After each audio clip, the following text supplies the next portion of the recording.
hello. Yo, Jake, how are you? 2026. I'm good, man. It's been a hell of a year already. Let's just put it that way. A hell of a Um, year. Oh yeah, it's been I 8 know, days. I know. 8 days. Everyone, welcome back. Real Collectors, Fake Investors. I am Fake Investor Ern. This is Real Collector Jake. Uh, we're back, baby. 2026. I'm excited. I honestly, I think I really need this right now. You know? Same, big Yeah. time. Same. I need to detach reality from reality for a little bit because yeah, I mean, lots been going on. Yeah. But I'm How was excited your to break? talk through it. It was nice. Andrea's family was in town. Her mom's from Mexico, and her brother's in like the Chula Vista, San Diego area. So they visited, and we got to see them. Went to Andrea's stepsister's house. Had Christmas here. I wish I had the Polaroid, but we opened gifts here, and Andrea pulled out the Instax camera, and she didn't know. Like, we had like some sort of idea of the gifts that we got each other, but didn't know. And like, I kind of, funny enough, we'll get to this package in a second because I thought this was one of her gifts, and I started opening it just to realize this is the gift that you got me that I was supposed to open, but it didn't arrive in time. But we were opening gifts, and she opened one, and I caught her like with the surprise, like YouTuber face, and it was like the shock face. And it's so damn good. Like, she's just learning from the best right now. But no, it was a great, chill Christmas. Typically, we either travel to see my parents, which are a couple hours out, or we go see her and her family in Mexico. But yeah, we kept it chill. We made pozole here, and for New Year's, Andre and I, we just Nice. went out. Yeah, we went out for well, technically our anniversary is January 1st, but we delay it because it's January 1st. It's New Year's. And so, yeah, we kind of knocked two birds out with one stone and had a nice dinner. But aside from that, really chill. But as soon as this new year start, like, everything kicked into overdrive. Yeah. Yeah. How about you? I feeling the same thing.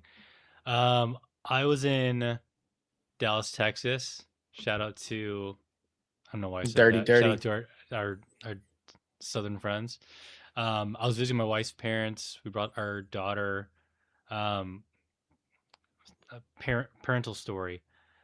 In our household, it goes my wife and then me in terms of like who my daughter prefers right now. We went to go visit my wife's parents, and then it ended up being her dad, her, her mom, and then me. But it was like this weird dynamic where if her dad was in the room, I couldn't go near her.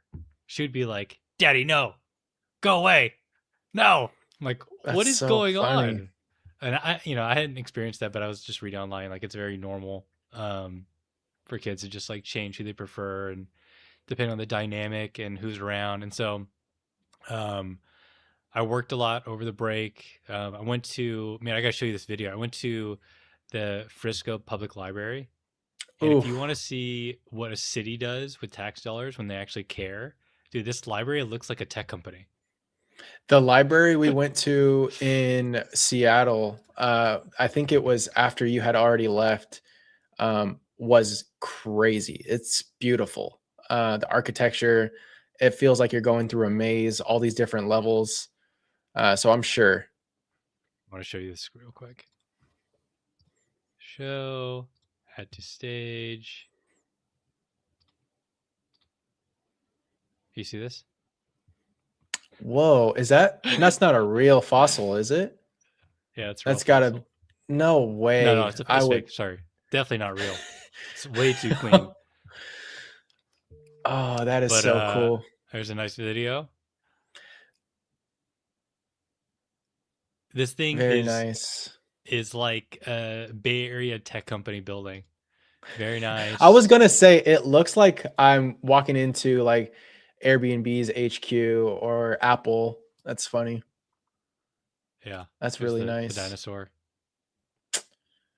Yeah. I'm such a Anyway, sucker for dinosaurs. I'm like, I don't know if maybe it's just me being a 90s kid and growing up with like the Jurassic Park movies, but uh, maybe that's don't why I watch like the Pokemon. newest one.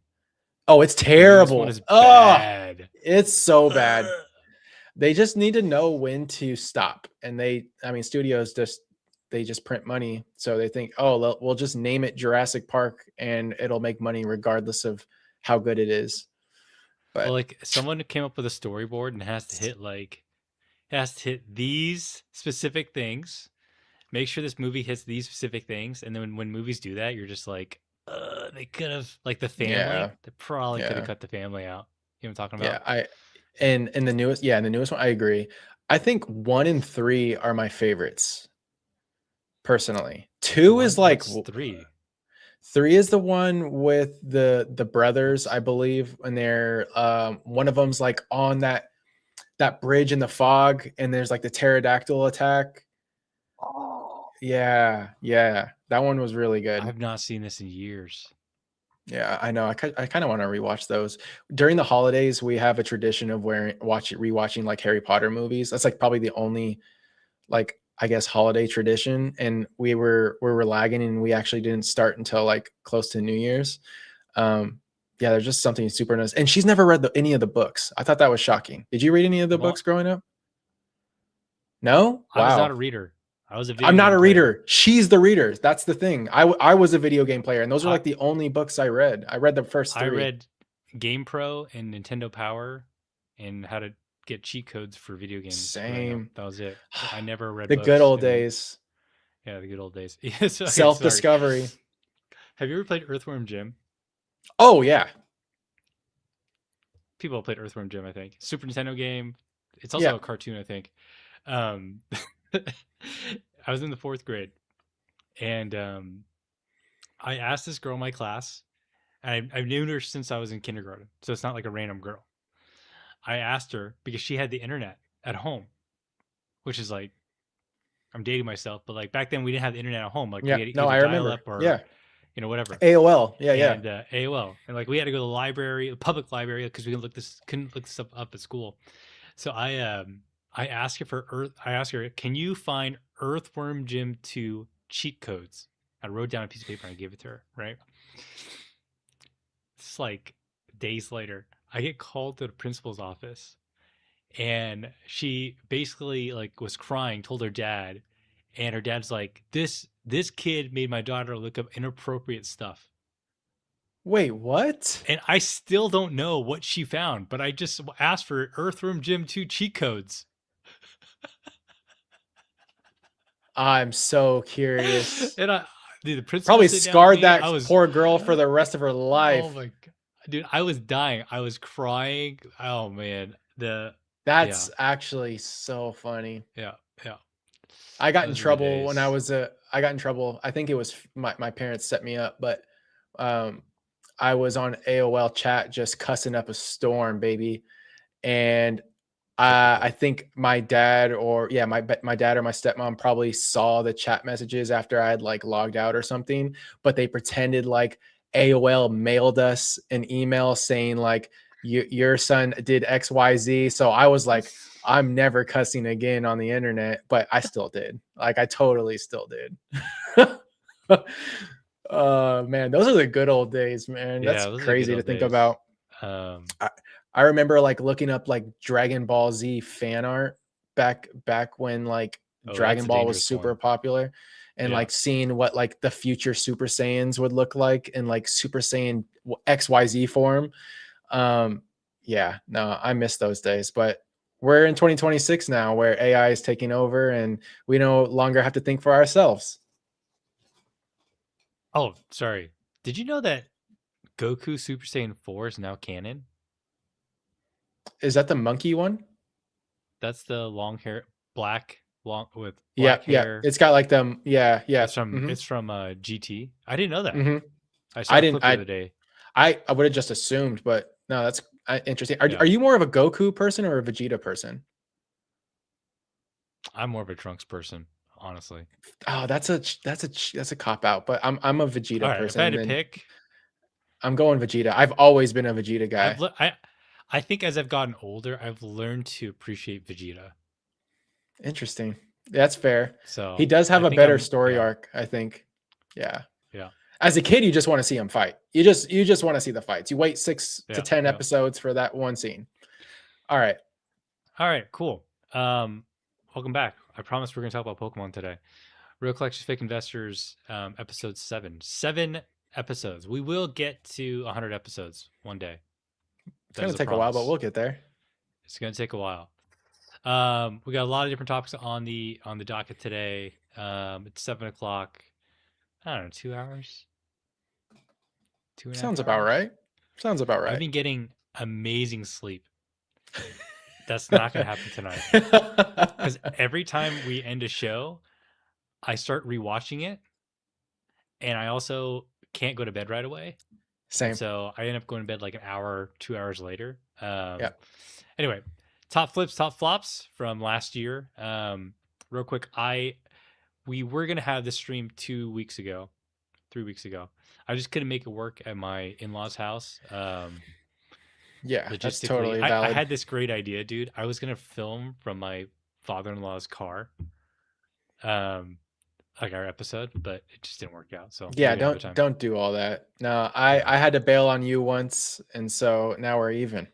we're Shout out even. to Garcia GK Academy for the 4.99. Really do appreciate you. Happy 2026. Daily dose of footy. I appreciate it, brother, or sister. We appreciate it very much. Hobby highlights, 2026 predictions, 2026 goals, and then Q&A. So if you have questions, we'll answer them throughout the stream if they're relevant. If not, we're going to star them. And then I think that's it. You ready to go? Yeah, let's do it. Collector's Corner. What's in the PC, Jake? Well, Oh, wait. Oh, yeah. Sorry. I went too far. ooh, currently a bunch of Lucarios. Where are we at? I graded 14 of these and 13 of them came back a 10. And I have 20 more in assembly that I actually sent before that submission. So for some reason, taking longer. I almost wonder, because this is funny, these were the ones that I went through after the second filter. So that first run, I picked through the best ones. I'm almost wondering if they're triple checking with an extra grader or so forth, because maybe they all got 10s and they're like, hold on, we can't give them all 10s. I mean, I might go complain on the internet and they get turned in 9s when they come back, and I don't want that. So apparently I that's got cooked possible. on a CGC sub, or I think that's what they did to me. But who knows? Ouch. Shout out Peak. I was Ouch. trying to catch up with Peak in person, but we couldn't make it work. No worries, man. I will see you. I will see you soon. I'm pretty sure. Oh, Um, we what's should, up? before we move on, I do want to find out what's going to be in the PC based on what you sent me. So should I go ahead and open this? Actually, yeah, you go. Yeah. Let's see this. Bubble wrap. Where we at? This feels like a slab. Jesus. I actually can't do that without removing my audio. So All right. Is it front or back? I want to reveal it. this is Okay. the gift I got for Jake that he's been holding on to for like the last month. Yeah, because I was supposed to open it for the last live, but it somehow got like sent to the wrong address, and then they resent it the next day. But I'm about to. Oh, nice. Hell yes! I don't have this. Oh, that's awesome. You know, Cold flare. So this. I was not surprised because you can't read it. You don't collect Japanese books, so I do have a fair share of well, Yvonne gave me the 2 exclusive, just non-graded, but as far as Japanese goes, Coleman went to Hawaii, like I want to say a couple months after Celebrations came out. can you show it real And quick? yeah, let's do it. Show it like. Sorry, keep going. And he bought me a Japanese Celebrations Blastoise raw, and I ended up sending it to PSA, and I got the 10. And then I have like 151. I have the CD promo and a 10. This looks really nice. Thank you, Yeah, dude. I really I do bought appreciate it, that. dude. Of course, I bought on eBay. I got into a furious bidding war out of nowhere. Like it should have been 30% cheaper. And someone was going at it. I'm like, I'm not going to deal with this. So I just nuked it. I'm like, I'm not dealing with this. And they stopped. I bought it off of Wonder actually, which is Oh, small world. really? From Justin? Yeah. Oh, wow. Yeah. Very cool. He reaches out to me all the time. I don't, I mean, I miss his podcast. I miss him just, chopping it up with people on the internet, but I'm sure he's quite busy now. But yeah, every holiday he always wishes me a Merry Christmas, and he keeps inviting me out there. It's into I think it's is it North Carolina's North Collecticon? Carolina. Charlotte? Yeah, Yeah. Charlotte's Collecticon. It's just, it's hard to make it happen, but it will at some point. And I got to make it to that barbecue that they do out there, because I hear Poke Chefs out there cooking it up. So Is he I North need to Carolina taste. too? I believe so. Yeah, he's Oh, from. nice. I think he is originally from Florida, but he lives in North Carolina now. Question: why does Jake hate Japanese cards so much? I never said I. Uh, Oh my days. one of those Yeah, I can things. confirm. I agree, Mason. He's definitely a gem. He's a gem. By the way, Mason's image, I actually made that for him. That Wait, little wait. Umbreon. Yeah. We like it. Let's see. Where am I? No, not that one. This one. What's in the PC? Oh, since you showed Lucario, actually, I'm gonna show mine. I got both Oh, of mine in the mail. nice. Oh, wow. Wait, did you grade those or did you pick those up? No, I I very can't. aggressively won all the auctions on Fanatics because I was not gonna let someone else get it. I really wanted it, and I got like, all the other ones too. I've never Remember? ever tried to bid on Fanatics. Like, not It once. is. It is like I kind of just like eBay, honestly.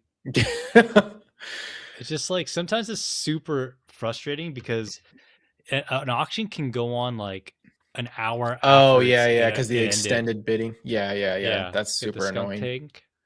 tank. Wasn't eBay doing like an A/B test with that at some point? Like they were trying to implement a extended bidding, so like basically it would like rule out those sniping tools. I don't think that ever Well, actually ended up happening. I Like they forgot the one didn't that go everyone through with uses it. that's free, but Gixon.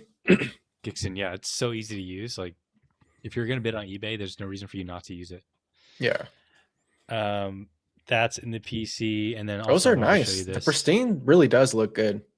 dude. Best label and am I gonna get crucified for saying this? Best label in the industry is a CGC Pristine 10. Don't at me. Don't send me DMs. It's a fact. Yeah, Clip it. I do agree. I think the emboss is nice. I'd like to see. I think what I appreciate most about PSA is their slow evolution of their label. Like I understand why they do it, and I would like to see them do something like that to some degree. They'll never do like some sort of like black label or perfect 10. That's just out They of the don't need to. question. But it would be nice to see them bedazzle their That's label a little true. bit. ARS would like to have a word. Yeah, ARS is nice. That's true. ARS is very nice. Shout out to Ibex. Last thing. I got my Morty's Gengar back. Oof. What is that going for right now? It was going for like 1,600 at Card Party. It's going for like Oh my I don't know god. less. But this is the 9 Ah, that I crossed. So that's very I mean nice. I did well. Congrats. Heck yeah. Thank you. Thank you. I guess Speaking y'all of the haven't 9 that I held. crossed, that submission that I got from Card Party, I got the grades today, and I told Jake we're gonna go over the grades live. I have not looked at the submission, so a I'm 100 excited plus for card that. submission we're gonna go through later live. That's always exciting. I Yeah, I love yeah. when my friends send me their grading reveals. I do recommend this for anyone that grades, especially if you grade for your friends, to do the reveal live in person. Like some of my earliest YouTube videos before I even took YouTube like semi serious, I just did grading reveals with some buddies and recorded it together. I would love to do that in like barbecue style, like I wish you were there. We had a barbecue at Coleman's house where we all ripped Crown Zenith Sea and Sky boxes. Totally got wrecked. I don't think When they any were of us, cheap. but yeah, when they were cheap, when like they were like, I went to Costco to pick up barbecue stuff, and there was a whole pallet of them, and I was like, oh, I can just grab one for each of us. Hey, the Zard UPC is getting to that point. I know. You hit. Yeah, we'll get to it. We'll get to it. Yeah. Um, yeah. All right. Shall we continue? We got a lot to go through, I think. Top flips of 2025. I guess I'll lead. I spent a good chunk of last year buying Final Fantasy. Magic had a collaboration with Final Fantasy. If you didn't know, they have a collector's booster box, collector set. There's surge foils, yada yada yada. Jake doesn't care. Um, I I went pretty. I went in when the set came out, and You so definitely did. there's like this top chase, which is like the serialized chocobo, and then the second chase is a black chocobo. The serialized chocobo I think is still going for like, I don't even know, like 50,000 plus. The gold There's only one, right? 77 of them. Yeah, the gold one. Um, the black chocobo, um, I last sold mine raw for like 7,000. So it's a 5 to 10K card. Okay, I haven't looked today or in a while, but that's the range that it plays in. These chocobos raw, I bought mine at 1,300, 1,400 at a release, and I was late. I was late by like a week. I graded them all, and one thing about Final Fantasy, the top hits in the collector set, they're all printed out of Japan, and so the print quality is like insane, very very Mm. good.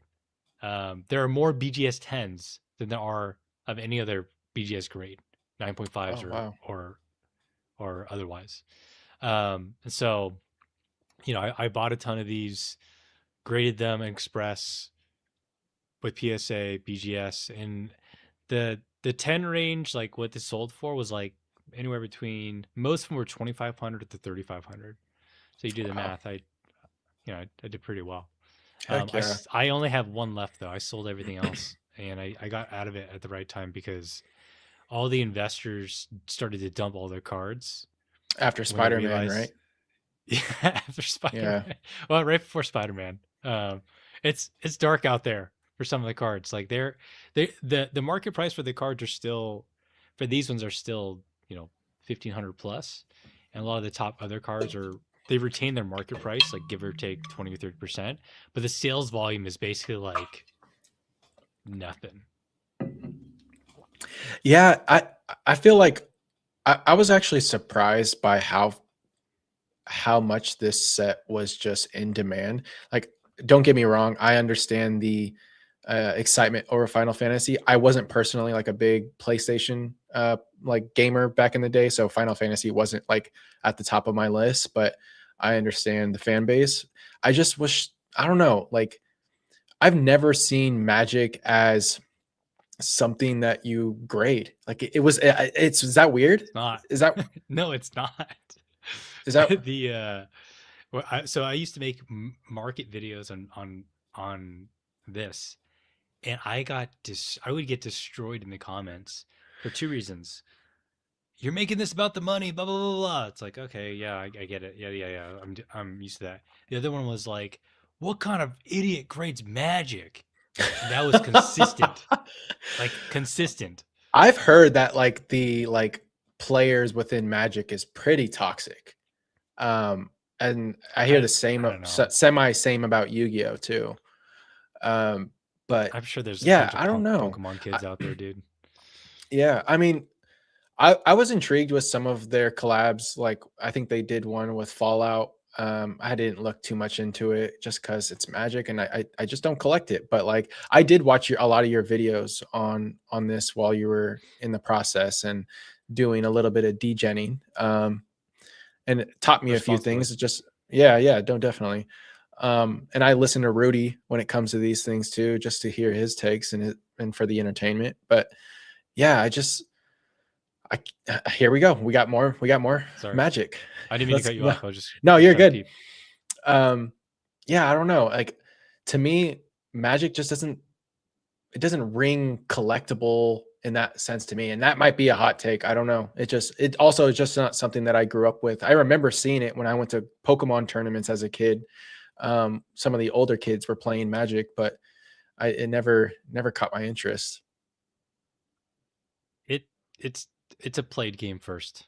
Game pieces. Let me see this. I'll just go to this next slide. Shout out to my first ever black label. That's insane.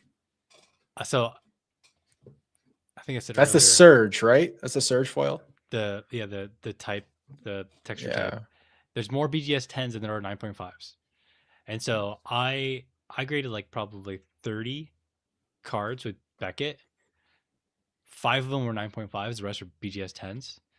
This unit I sent back for graded card review, and it got a black label. Oh, I that's sent so like cool. 20 cards for graded card review multiple times that I thought would actually get upgraded, and none of them did. Just this one. So I will say I love how like the text box really goes well with the actual black label. Like there's something aesthetically pleasing looking at this. What did the this go label for? or the card? The actual black, you see the text box of the card that kind of goes with the actual black label of the actual slab. Oh, I see. Yeah. What did you sell this for? I sold this. So I couldn't comp it because there's no comps, obviously. And a PSA 10 unit was going for like 1,000. I just put it at like, I think I put it at 5K, 5,500 or something like that, and it sold Too like literally cheap. that night. Too Too cheap. cheap. And Too you know who it cheap. sold to? Some person at a Singapore. I'm not Heavy bags in surprised. Singapore. Everyone knows that. And it sold like that night. I'm like, damn it! I should have done like 8K.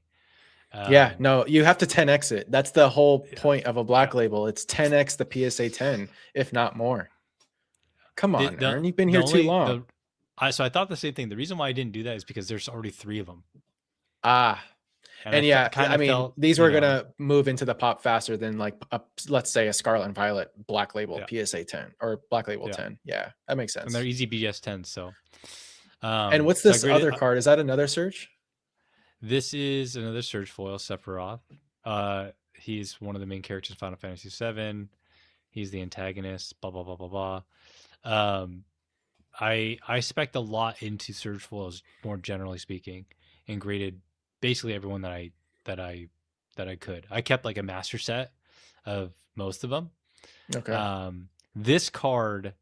So let me take a step back. The graded card market on eBay was driven by like 5 people, and I was one of them. And the market prices for the cards would fluctuate like week over week because all we were doing was undercutting each other while we got our grades back and our pops back. So this card, I think at peak sold for like $2,500. Right now it's sitting, I think, back at like 1,200 or 1,000. Mhm. I graded probably 5 or 6 of them along with the other top Oh, cards. Yeah, killed it. killed it. Absolutely killed it. And I have only one copy of this guy left. He's on my desk. He's a BGS 10. All the other ones are gone. How's I haven't graded with Beckett yet. That's a goal of mine this year. Without getting ahead of myself, but how's that experience improved over, like, has it? I still hear that it's like a black hole, but I do hear you get scans now. Is that true? Like you actually get I Beckett scans? I haven't gotten scans. I haven't gotten Oh, scans. No. maybe that was false news. I heard It another buddy of mine yeah. says that they give you scans. Um so I think the challenge with Beckett, the experience is that the only update they send you is like an email, Mm-hmm. and then the email, like, you're just waiting in a unknown amount of days for like the next step. Mm. And thinking about it, it's actually not that different from PSA, except PSA doesn't email you, you just look at your dashboard or whatever. Yeah, your pizza Um tracker. yeah, and Beckett's customer service is not very good or very responsive. So in a way, I think PSA gets away with it because like they're popular, liquid, people want it, whatever. But Beckett is kind of like, you guys aren't very good, so like step it up, like do something. Oh, I mean they got acquired, but do something, please. But yeah, it's always been like a experience, and they don't make up for it in any way. outside of maybe giving a black label 1 in 1,000 That's cards. yeah. It's like winning the lottery, I guess, huh? Yeah, yeah. I love what Shug just said. Jake won a race, first to grade a black label wins. You know, you have an unfair advantage because you're going to be sending most likely Japanese cards, which just has superior print quality. Defeatist. So You're such a defeatist. it's true though. I mean, I might be able to pull. You can play I the might be same able to pull it game. off with specific. Yeah, no, I could too. I could dabble in some Japanese, but I don't know. I'm down for the game. Let's run it. Like we'll see who hits one first, but something tells me Shug will before I do. All Shug you got to recommended do. or Shug offered I was interested in possibly grading some Japanese with ARS. I think they already Oh closed. yeah, I I'd think they do it. closed in 3 hours, by the way. 3 hours. Yeah. Which is interesting. I didn't know that until he had mentioned it. But basically they don't have like year-round open submissions. They have like a window where they're like, hey, we're open for submissions. Like, come to our site and submit, and we will close once we have enough submissions. And sure enough, they close in 3 hours. That's what That's makes it actually, interesting, though. I mean, yeah, I would say the no, labels are good. The slabs are good, they are. but I've just that held one. like, Imagine trying to crack that open. Like, have you, like, it's so thick. It's like a brick of plastic. I bought a ARS 10, not 10 plus, Japanese tropical island, Southern Island Mew. Oh, okay. I sold it the same weekend I got it for. I bought it for 600. Sold it for like 1,000. I had a local show. Our local shows. I I can hold on to though because this is actually last. When is it? January. Last May or April when I got that You thing. you want to you want to know something that's going to completely wreck our top flips that Sal recently did? I don't want to hear what that guy does ever. Expensive bags, man. I my jaw dropped to the floor. Let's just say that. It was Makes me want to only deal in Highland. he sold his second copy of the PSA 10 double hollow Ho-Oh from Neo Rev. Is Neo Rev? Yeah, Neo Rev. Yeah, private buyer. I forget what country, but this person also bought something prior from him. I don't know if I should say it out loud. I don't know if you would want me to. It was a lot. Okay, You can well, you're gonna tell imagine. me It after was the show. So, yeah, yeah. Sorry, y'all. oh, dude, I have so much left to go. Just a quick little humble brag. This image is actually off, Jake. I cracked Oh, CGC 10. Shout out to uh-huh. Killer. I cracked a CGC 9 or PSA 9. Shout out to guy I forgot his name. Crossed them and got a 10. Oh, so Or they I guess both got resubmitted them. tens. They both got, so it's two of them that I sourced Two at of a them. local Oh, show. I see. Okay. Yeah. And it, you know, what's funny is there's in our area, like a lot of people won't do that. Yeah. Like these, I bought it from Killer. It sat there for a bit. The other guy I bought it from, like, I was kind of on the fence. I bought it recently for like, I think it was like 4,400. Mm-hmm. The poncho ended up selling for like 90, 89, I think. So I made good money on it, but it was at the show all day on a Saturday. And I came back and the guy went down a little bit and I bought it. So, Oh, you know, nice. It's always like I tell everyone the same thing, like buy the card, not the grade. Like you can find opportunities in lower grade stuff. It gets misgraded by every company. This is a great example of that. Nice though. yeah, good wins. Still me. Last year I bought 93 copies of the Van Gogh Pikachu at an average cost of 260. Sorry, I know I'm laughing. Average cost of $267 per copy. My gem rate was slightly below 50%. Shout out to my friend Thomas who lives in the Netherlands. The source, the home base for all population of Van Gogh Pikachus for some reason. Bricks of Van Goghs. Oh, yeah, bricks of Van Bricks. Goghs. Dan knows that Bricks of very Van well. Goghs. All right, go ahead. Go ahead, good sir. Yeah, give me 1 second. Someone just tried calling me and it hit my phone. Sorry about that. Let me disable that so I'm not bothered anymore. Okay, we're good. Sorry about that. All right. Yeah. So I had some pretty impressive PSA 10s from Fire Red Leaf Green. I did a huge submission that I bought from an ex Worlds player back from like the early 2000s. It's probably like my biggest vintage purchase ever. I felt really good about it. This guy knew what to do at a young age, and he sleeved all his cards, put them in the proper binders, and I met him at a local show, and we met I think twice. The first time I bought a bunch of like random some Fire Red Leaf Green, some other mid era stuff, and then we met one more time, and I bought basically the rest of his Fire Red Leaf Green and every e-reader reverse hollow that he had. How'd you comp it? TCG player, anywhere. Some were light play, some were near mint, so it was like in ballpark there, and then a percentage off that. And we worked something out with trade. I actually traded most of it in value with prismatic Pokemon Center ETBs, Wow. and Journey to. I think it was like a couple Journey Together Pokemon Center ETBs and cash on top. Yeah. So for instance, the lowest pop one here is actually far-fetched. It's a PS or pop 8, if I remember correctly. Did you sell it? And you know what?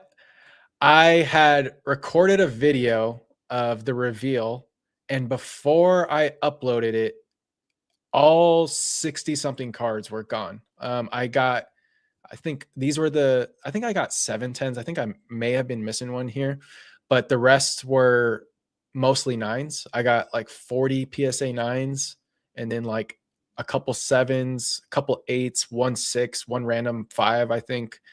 Um, Two private buyers, one in Kuwait, and then the other here in the US. Yeah, it was really smooth. It was easy. I think it was Loose Packs gave me a reference for the guy that I sold to in Kuwait. And funny enough, he has, I actually know 2 people now that have the Pop Series 3. Wow, well, that was fun. Wow. Yeah, that's from my phone. Yeah, he has the Pop Series 3 Hollow Blastoise collection box that came from Toys R Us with the Crystal Guardians Yeah, theme yeah. deck and I all the want other it. packs. And I technically know 2 people, and the other person that has it bought it directly from Rusty. Um, and I just think those might be some of the only ones that exist, which is pretty cool. And knowing how rare that card is, I don't know if I'm ever going to hit that PSA 9, man. Like I know the person that's hoarding them, and I'm just crushed by that. But nonetheless, um, when it came to this Fire Red Leaf Green, I sold it all for probably almost like, I think it was like 12 grand, which is pretty nice. Like Yeah. reverse hollows Yes. and hollows? Yeah. How many were there? 69 or 79. I can't remember. Jeez. Yeah. I thought you were talking about like 10 or 15 cards. No, I sold them. I Wow. sold them all. Yeah. And I felt bad because like in my video, I was like, yeah, check out my eBay. I had to delist everything. I had to delist everything because they were already packaged up and gone. But yeah, that was honestly, it was one of the most exciting submissions I've ever done. Just from like a vintage standpoint, aside from like grading the first ed base set Charizards for a buddy of mine. These were like some of the coolest things I got to grade. And Fire Red Leaf Green is my favorite reverse hollow pattern. So it was hard to let go of this stuff, but I bought this with this like soul, like Yeah. I wanted this to move it and put it into other things. Can't keep everything. I bought a new MacBook with this stuff that I am patiently waiting for. That will slowly lose its value. but it is a huge step up from what I have now, which will help me for content and whatnot. Dude, awesome. Lucarios, Lucarios. yeah. This is an ongoing video series on the channel too, like just like literally showing you guys like my play on this and every step of the way.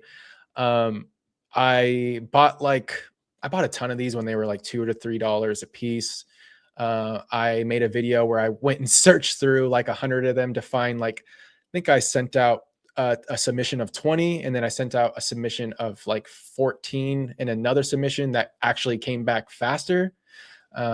So that was odd, but sometimes it's not first in, first out with PSA. It's just how it is. And 13 out of the 14 got 10s. I sent most of them to the vault. I have the 5 that I just showed off earlier, and the other 20 are in assembly. And those were the ones that I actually looked at first that looked the best. So I'm hoping we have a similar situation. It's so funny watching how the market was, because when I sent them, they were about $100 in a 10. And then all throughout this like super boom, they went up to about 220, and then came all the way back down just in time for me to get my cards back. So they're back to the $100 mark. I sold a few on eBay. I have them listed on the vault. There's a little bit of a PSA vault hack that a friend of mine shared. Please Um, tell me more. yeah, I'm not gonna say who told me this, but basically what happened. Dude, Jake. Yeah. We I'm all not. have one friend. Yeah. We have that. We have that person. But oh, that's funny. All right, that's enough of that. Oh my god. Okay, keep going. Sorry. Yeah. So, so this person told me he had sent a bunch of cards to grade with PSA, and a handful of them he was intentionally going to sell, but he didn't like the offer, so he sent them to auction, and then he listed them for like prices that he felt comfortable listing them at. And then a few of them didn't sell, and this was his first time doing that, and they immediately went to the vault. So you can like, instead of like waiting like 2 to 3 weeks for them to be received to the vault the normal way, he sent them to auction 7 days. They were directly placed in the vault so that he can list it at buy it now. So you like have like a speedy turnaround to get them into the vault and list as a buy it now, rather than wait the 2 to 3 weeks for them to confirm that they're in there. Oh, okay. Yeah, that makes sense. Yeah. So yeah, if you ever need to get things into the vault faster, I guess that's a way of doing it. Peak, I see your question. I'm going to start for the end. Yeah. I sold my tag teams this year for like 15K, probably closer to 16, all in. And then that was cold hard cash. And I probably am all in on those cards, like 3.5, if max. I took advantage of the hype last year on these, or yeah, last year. Wow, I hate, that's weird. It's only been a couple days, but just because I felt like the market just valued them so much more than I did. And I'm glad that I did, because a lot of them have come down from their highs. Yeah, a lot of them come down from their highs. I want to say like 15, 20%. They're still much higher than they were before, but I've kind of like let it go, like it was a goal that I had and I thought more about it. There are certain cards that I just didn't feel good about, like Latios and Latias. I'd rather put, if I'm going to buy a card at that price, it's not going to be that card. Same goes for like the Gengar Mimikyu. Yeah, Jake, what is the tax implication for these sales? That's a great question, Lee. It's a great question. T Beastie, if you're watching in vertical, we're streaming in both. And how we're streaming on 16:9 is not gonna look good in vertical. That's why it looks all wonky. So just go over to the other stream and you'll have a better experience. Yeah, 2 streams every episode. Also, what are taxes? Top flops? Top flops. I'm gonna try to go. Oh, go ahead. Yeah. So I thought I could repeat what I did with Lucarios, but take it a step further with Cosmo Hollows and Scarlet and Violet block. I'm a fan of this artwork. I think I was making a play on like A tier Pokemon like Lucario and Alakazam. I mean, this might be a hot take too. Like they're not S tier Pokemon, but they're still up there. And I like this art. I like that it's like an exclusive Cosmo Holo in the Knockout collection. They were sealed. I thought I could make a similar play with the Lucario. I bought 100, got them all filtered through. Only about 13 were worth sending. I got 4 10s, 9s, 8s, and 7s. I sold 2 already for 200 a piece, which was nice. So I've made a little bit of money so far, but I was hoping to make more. This is, by the way, like a pop 20 card. I think I remember seeing. It's very low pop, and so the fact that I hit 4 says something. But a problem with this card that I didn't consider was it had a factory issue on like 90% of them. It had this same indent in the same spot on every single copy. So I had to How did you get just these search again? through. Did I you bought source a bunch? I sourced a bunch from one person, but I also bought some like lots on eBay. Not I don't think I bought any from TCG Player. I can't stand TCG Player as a buyer. As a seller, I'm sure You there's got to plenty of play. opportunity. Pay to Yeah, no, and play. I have played a few times, but only one has been successful. I did the prize pack Lugia from I think it's like a Silver Tempest or Crown. Is it Silver Lugia V? Tempest? Yeah, the Arita one, the full art. Yeah. Um, and I hit like 3 10s out of the 10 that I bought, and that made me money. But aside from that, every time I bought a card from TCG Player, it is their near mint is not my near mint. Let's just put it that way. Sorry, Jake. Your near Yeah. mint is nobody's near mint. Uh, Wanted to say that. I got smoked on these.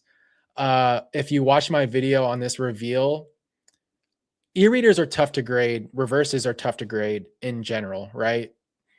Oh yeah. Um, I got yeah, a yeah, Voltorb and Electrode.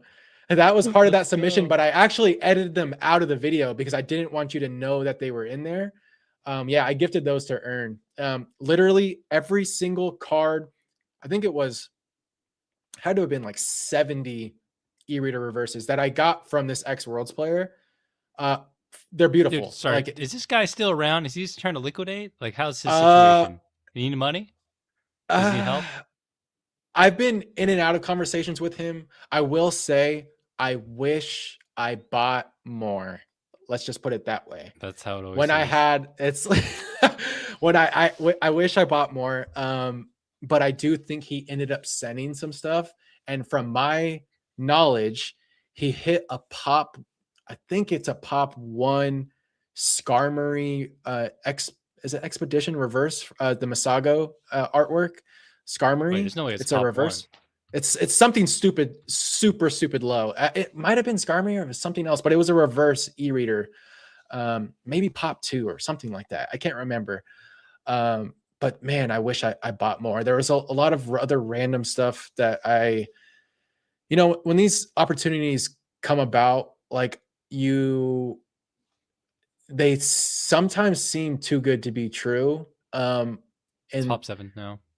yeah, I think it was that card. It must have been. But the quality, looking back, I should have just kept buying. Like I mean, PSA 8s aren't like the worst grade, right? But like it very much felt like this grader said, all right, here's an e-reader. This looks like a PSA 8. And then he kept going. He's like, all right, these are all 8s, and just sped run it the entire submission. So it is what it is. I'm not going to fight it. I did make money off of it, but I was hoping for some 9s. There were a few cards that I wanted to keep if they hit 9s, like the Totodile that I did where he's chasing the Oddish. That's like one of my favorite artworks from the e-reader era. That got a PSA 8, but I kind of expected that one too. Nonetheless, the most vintage I've ever graded in my entire hobby career, Dude, which I've is not really graded that fun. much vintage, so Yeah, kudos to you. It's hard to. I mean, it's hard to source. yeah, it definitely is, especially now. Yeah, But the yeah, I got Skarmory, I just looked it smoked. up. Pop 7, Pop 7. the last sale. Guess when the last sale was, and guess for how much? It's a pop 7 card. Uh, I want Like to 10. say it was probably a couple of years ago, and it was probably like 250. 2010 $20 or 2018 $20. That car is probably like a $3,000 reverse holo or something like that, right? Oh, that's so good. Uh, Oh. yeah. It sold for $10.99 in 2017.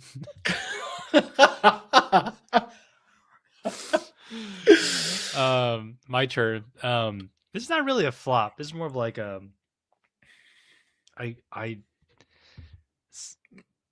good lesson learned of like sell. What do you don't sell? Man, I forgot the saying. Retro says it all the time. I should have sold the crap first instead of selling the good stuff. I sold this. This is a 9. I cracked it, got it a 10. Sold it last February. Shout out to James E and G. I contributed to that 50 million, by the way, that he made. This sold for like $2,200. This recently sold for 10K. If I had just held on, for like 6 months, 8 months, we'd be on a yacht for days. Coleman has a. I think he did he sell his 10? I know he has or had one, and then he also had. I think it's like a Pop One PSA 9 with a Auto 10. It's like a green signature. I think he still has it. I, I think he tried to have Jason sell it for him at Collecticon, but I don't know if he ended up moving it. That's a lot of money for this card. I Yeah. A part of me almost let go of my gold stars this in 2025. I'm glad I didn't. I think I would have regretted it, but just knowing how hot they were for that Yeah. time, like they're still hot in my opinion, but yeah, they were up pretty damn high. Like I can't fathom. That would Yeah. have been a lot of money. Yep. Oh, and I This so one's this so this good. it's not that bad. Where were these Everyone sales coming from? Who was buying everyone this? remembers the 2K sale. Confirm paid. Also Z&G posted on social media on Instagram. Confirm paid 2K for Fluttermane. Okay. I sourced like 10 of these. Or sorry, I lied. I opened up 4 PCE and I I sourced like remember 6 of this. them. I graded 3.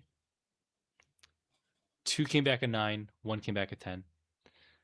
I sent the 10 out, and that 10 was stuck in relisting hell for like a month and a half because it kept getting shield bid and not paid for over and over and over again. And eventually, when it did sell, it sold for like $1,000.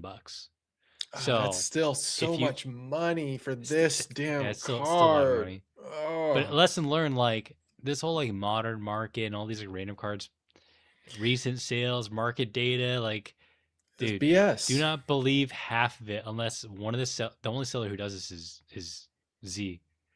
Unless they confirm it's paid for. Like Did these you things find get out how shield. much? Did you watch James's video? I laughed out loud so many times hearing him say how much money he made and the fact that he took a whole month off. It literally like I was in tears. I tried to like explain to Andrea that whole like business, and when I told her how much she had like she was like, "What are? How do you do that?" And then yeah, How do you I, do that? oh my gosh! But yeah, congrats to James. This year Yeah, was probably one for the books. That's for sure. one for the Let's do it books. again in 2026. Oh God, I don't want to talk about this, but I'm gonna own up to it. I got scammed Who? McDonald's packs. They're resealed. And actually, it's not the one batch I got scammed on. I got scammed on like 2 or 3 total batches, and then one of them just sent me a cardboard, like in cardboard. It was printed pieces of paper of the McDonald's pack. I Anyway, can't. This is why I don't dabble in Japanese buying from Japan. This is why. yeah, Shout out to hopefully my sponsor in the future, Bai Mercari, hit me up. Mercari. Shout out So Mercari. let me just set things up. It is known that they do not help in most cases when you get scammed. However, I have been a rare exception for a long time. And I got to the point with Mercari and Bai. They started doing this a couple years ago. When you spend enough, they start giving you like direct customer service. So they invite you to like Okay. a WhatsApp, and they actually have like people who respond to you in a timely manner. I Prior to this, there were a couple instances. One time I bought a Mew Prime, and I won an auction. It got shipped over. I took a video, showed it to them. It was like not the same card. They gave me full refund, and I kept the card integrated like PSA. So like Hmm. they have done that before, but I haven't. I stopped spending as much, and I documented everything. I sent it to them. They're like, no, sorry, our support doesn't, we don't help in these cases. But you know what's funny though? When buyers complain about sellers on Mercari, those sellers typically get their accounts, like those listings removed and their accounts can't be found. So they're Okay. doing something. They're just not willing to accept that you as a buyer got scammed and they as a And they need platform to didn't pay do you. anything about it. Yeah. And they're just kind of like trying to play both sides. Anyway, Yeah. you got to do Did this. I you can't do see? this right Did you now. see? We interrupt this program to bring you our favorite portion of our podcast, which is our Sellout Central. Um, who are we shilling this week? Not bye. Not Mercari. Shout out Java's Cards and Collectibles. If you're in the Wake Forest, North Carolina area, he has a brick and mortar card shop. If you want to buy, sell, or trade, go check out his shop. Java's doing a lot with his card shop from like almost like a vendor POV perspective on his YouTube channel. So go check him out there. Java's I think it's just like a crucial element to this hobby, especially from like a content standpoint. He's just brought on Mason, shout out Mason. I guess I'm going to shill Mason for a moment too. Go check out his podcasts with a After bunch he of cool pays. peeps. I know, right? Yeah. You're gonna have to send me like $5 after this, Mason. Yeah, go check out Java, follow him on Instagram. This is an old slide, so this does not count, but he did have a sale 10% off during the holidays. I'm sure he's probably got some new inventory after the holidays. So yeah, make sure to go check out Java, YouTube, Instagram, or if you're in the Wake Forest area. And then good old Josh DeGreensh's consignments, Seals's consignments. Him and his wife are killing it. He just put out a video talking about his first full year doing this consignment service. If you're looking to sell sealed product of any TCG, feel free to reach out to him on his website or reach out to him on Instagram. They have great customer service. You've used them a few times, right, Ern? Shout out Mason. Thank you for the 5 gifted. Oh, shout Much out Mason. appreciated. It's going to the bank. Yeah, I use Josh all the time. I mean, sorry, I Yeah. shouldn't say that. I've used him in big spurts months ago, last year, and then most recently.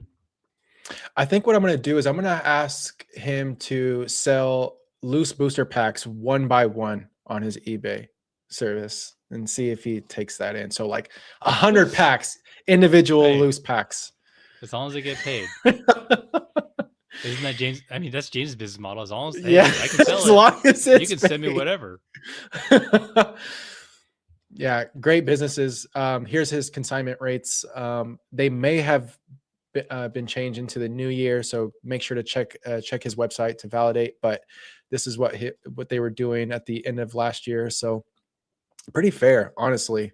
I mean, I think he's obviously trying to bump those up, get them closer to that 90% based on sale price. But overall, really solid, and he's churning and burning. I'm excited to see what he does this year.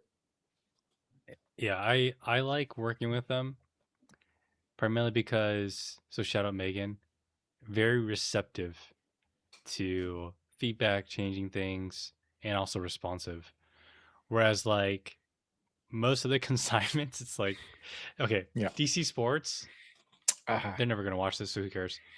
They're literally the worst at titling stuff. I don't understand who does it or how they do it, but sometimes I'm just like, dude, just look up something that's similar and copy it. Like, what are we doing? Even PSA can be pretty bad too, like Yeah, through yeah. their vault. And you can't update that in No. PSA. I'll be curious to see if they change that in the future. Also, I heard James is getting a his own sort of portal Back platform end? where, yeah, I'm excited for that. That's really Yeah. cool. Once you hit 50 mil, anything can Yeah, happen. you can do it. I want to see the company vehicle. Yeah. Yeah. Let's see. Let's see what we're rocking. Uh,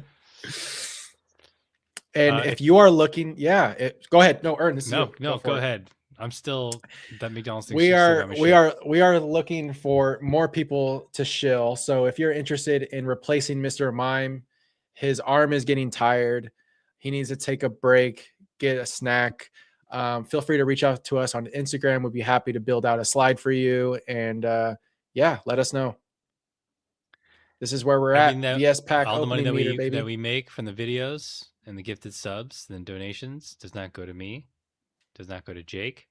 We're putting it directly into our fund of this pack that we should probably source before it ends up being $10,000. This meter will never end. This meter will never end. Actually, it's going to go in perpetuity because Karen's Umbreon is going to be like a $10,000 card in the next 6 months. So, Stop. we're already a sixth of the way there. We got to hit up. What's that company? What's that? LGS. Oh, Win Condition. We got to ask those guys if they crack that box. We do actually. Yeah. That's a good idea. We definitely do. Yeah. PSA reveal time, baby. Let's go. Let's go. All right, I'm sure gonna I don't be dox really myself. blunt. If you get wrecked, I'm telling you right to your face. Dude, I don't. It's not. They're not expensive cards, so if I get wrecked, it doesn't bother me as much.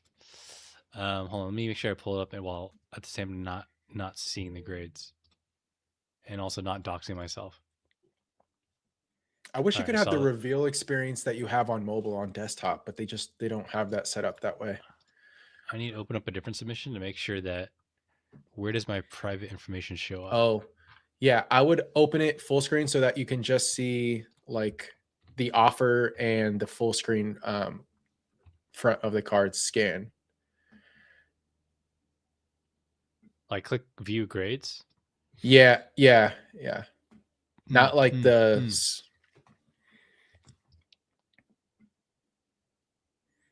are A Town's asking, are these the ones from Card Party? Or are these something This different? has a lot of cards that I sourced from Card Party, but they're not the expensive ones. I already got those back. Okay. These are the less expensive ones.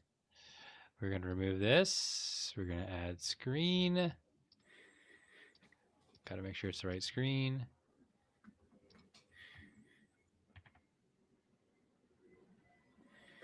All right. Should be good. Share screen. Add here. You can't see it. All right. All right. You ready for this? Yep. Let's do it. Actually, hold on. Let me break this out.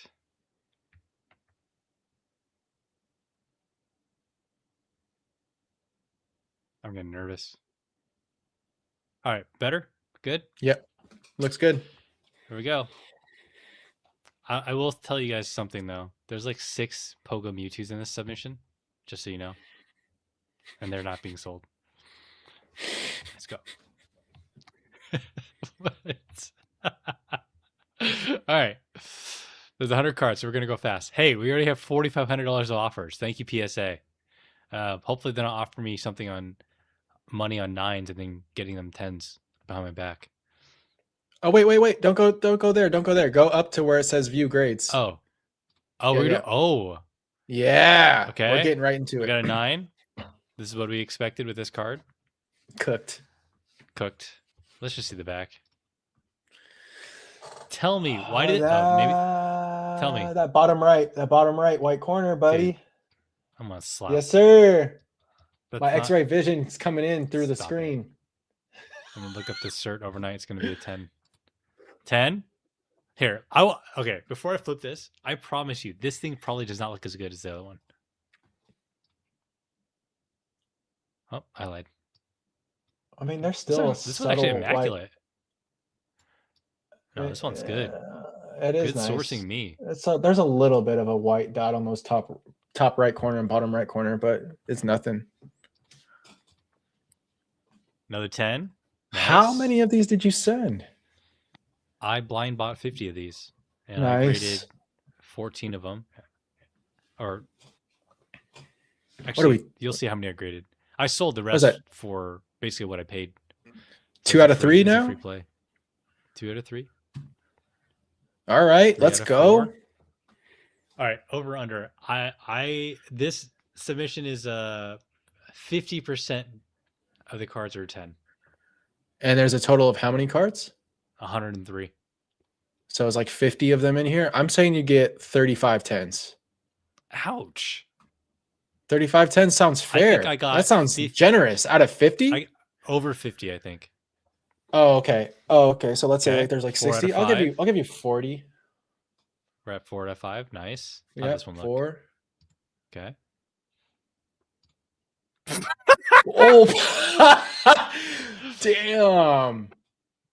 Let's look. What happened at here? This one. There might be a dent you missed, dude. That's. I mean, a 6 is a 6. When I see a 6, it's like an auto dent somewhere. I mean, the centering's not perfect on the back, but no, but like that's gonna be hard to catch on the scan. Dude. It could be anywhere. I'm gonna put this on my Instagram. Guess that grade. What was it that I sent? Heracross from Paldea Evolved. They gave mine a 9 because it has like, it's very common on illustration rares, but they have like these little bubbles because it's like that layer didn't set right. It could be that. Yeah. Hey, there we go. Boy Bulba. Okay. Was that 5 10s?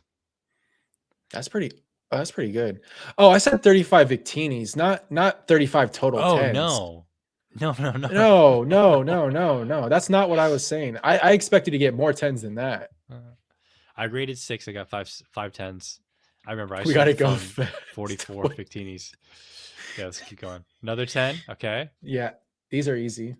It's Mega Evolution. Another 10. Oh, nice. Good old Stellar Crown. That's a decent offer on that. I don't know what that's selling for, but no, nice. This used to be a $250 card, dude. Gross.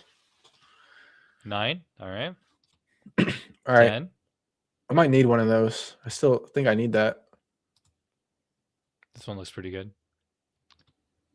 Another 10. Nice. Let's go. This one has whitening. This one has a dot or something, yeah. I swear. I remember because I sourced it and I was like, I think this is down here. Oh, yeah. It's very subtle. It's very common for Scarlet and Violet cards to get PSA 10s like that. Yeah. Especially before this recent. Oh, I mean, yes. This card is still so under. They didn't even offer you on this? No. What's wrong with them? That's crazy. I will say this card's been severely undervalued, and it's Kawaii. Another 10. I'm gonna try to go faster. What is that? 122? I can't see. Oh yeah, 122. Yeah. Nice. Source this at Card Party. Yeah, these are all Card Party. That's awesome. Another 10 on the Gengar. Very nice. They didn't send an offer on this either. Interesting. Walking Wake. That's these cheap. Are easier 10s. Gengar. Very nice. Very nice. Oh yeah, I just graded one of those too recently. I like this card. I actually like this card more than the stained glass. My base GX. No, not more than stained glass, but I would say just generally it's one of the best GXs. It's definitely. I agree. Not great. Got a 9. Oh yeah, the centering is. Oh wait, no. Go look at the P in Pokemon. What is that? Oh my god, someone's booger.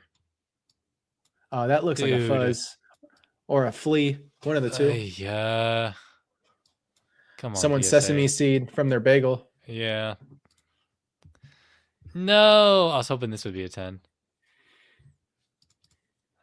That's sad. Centering, big time. Entei. Dang. That should be a 10. Damn. That should be a 10. Whoa. Centering looks good on. Okay. Okay. Not great. These are so good. The Crown Zenith. Oh my gosh. Oh, You could get 10s on damn. all these. Those are easy 10s too. Oh, the centering's Yeah. not good on that Suicune or Raikou. We destroyed the population. They're trying to pop control now, not giving easy 10s.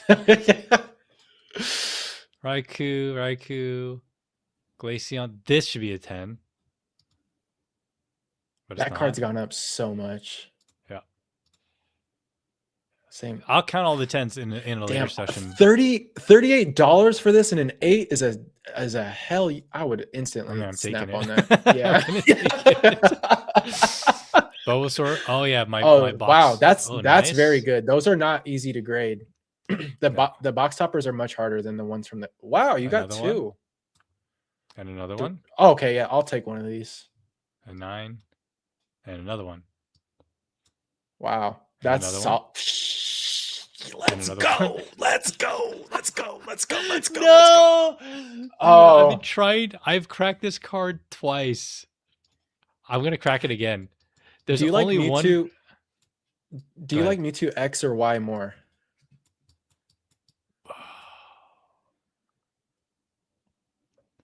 I don't like Mewtwo. Mewtwo Y is a small one, right? The smaller one with the long like neck head, Yeah. like tail head thing. I don't know what you I call don't it. like that one. Okay, I think I'm in the minority then. I like Y more than I do X. Ah, I graded some Magic Spider-Man cards. One got 9, one got a 10. Okay. Okay. Nice. Eevee. Let's go. Executor. Okay, nice. That's 2. Okay, a 9. I damaged one cracking it out. It was a 9. That was the first card I've ever damaged out of a slab. Both nice. On these Mewtwo's. Let's go. Mimikyu. Very nice. Nice. Oh, I need Mimikyu. that. Don't sell. I need one of those Mimikyus. Really? Yeah, I still need one. I'll probably take the VMAX too. I'll probably buy them both. All right. Simisear, easy. Easy. All right. Let's go. Oh. Nice. Got a 10 on this. That's cool. I've always liked that card. Oh, good old Houndy. Wow. Wait, that centering is atrocious. What do you mean? Look at the top. Look at the top and look at it from the bottom. No, yeah, no, it's like 50. No. It's like 55, 45. Get out of here. They let that slide. Get out of here. Who agrees in the chat? Look at the back though. Oh wait, yeah. No, I mean, still way. Dude, it's not that bad. It's not that bad. It is. Look. Well, I'm not saving this for you. Hey, I'm not saving this one for you. Okay. This one's definitely not going to you. Oh, that's funny.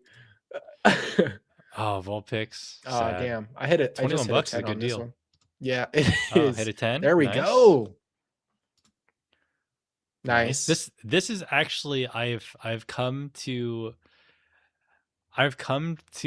understand and believe that I actually think this is one of my favorite cards of the era.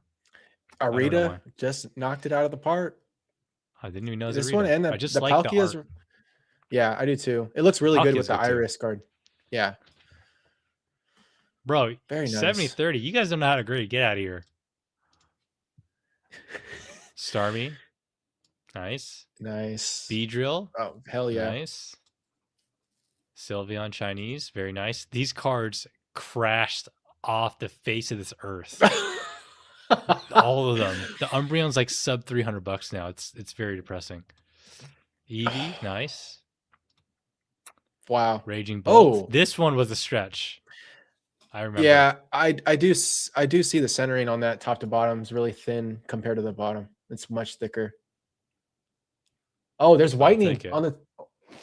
There's whitening on the top edge. Oh no, never mind. Whoops! Oh my god. Speed run. Sorry guys.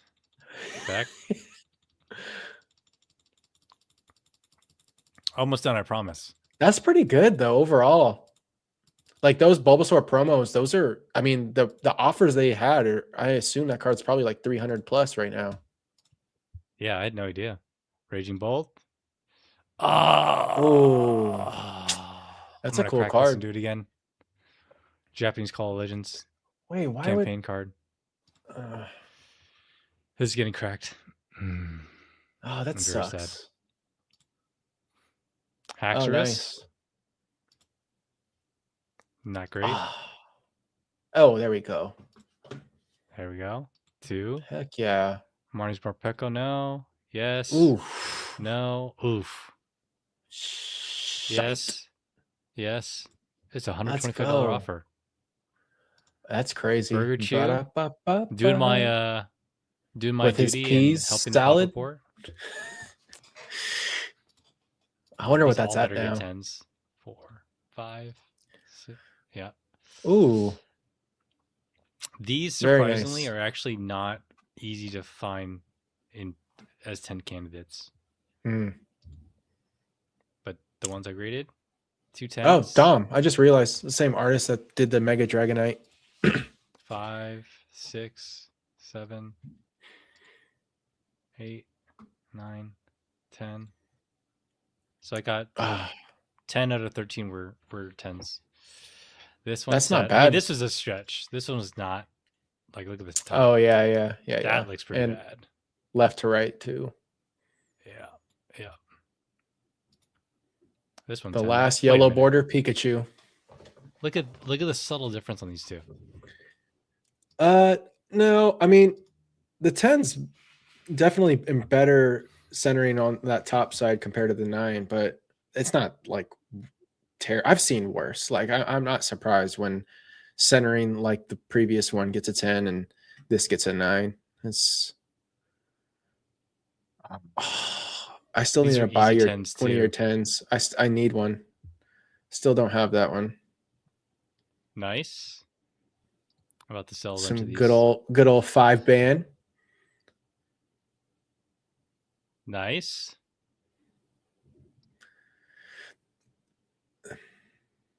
Uh-oh. No. Sad. You know what's sad is I bought these like when Card Party, when we were at Card Party, that was when peak Pogo Mewtwo was. So I paid like I think 80 or $70 for this card raw. I'm pretty sure. Dude, you need to have me like Oh my proof. god. Yeah, you need to have me proof your cards before you Oh send. no. Look at the centering on these, Ern. No, What were I you know. I doing? was trying to gamble. I'm trying to gamble. I I know you know. I are. I know. know. Okay, Volume, baby. Volume. Volume, baby. Didn't you watch Oyama's video? Volume, baby. We're at the end. Oh, wow. Shiny Magikarp, Those Shiny are easy Magikarp. W's. Yeah, it's That's celebrations. it. Not Done. bad overall. I'm impressed with the promo box topper from Bulbasaur, the Bulbasaur Mega Evolutions ones, just because those are usually like Scarlet and Violet quality and not Mega set quality. Not bad. Some good offers there too, to be honest. I'm gonna get the export real quick and count how many 10s I had. I All like right, this go ahead. slide. uh, if you haven't heard already, which I'm sure you have, because we're a little late to getting around to this podcast, but Collectors has added Beckett to their Pokedex, and yeah, I want to know, what are your thoughts on this, Ern? I had went live the day that this news went public, and it was just like a random Instagram live to get my initial thoughts out. But I'm curious to what you think.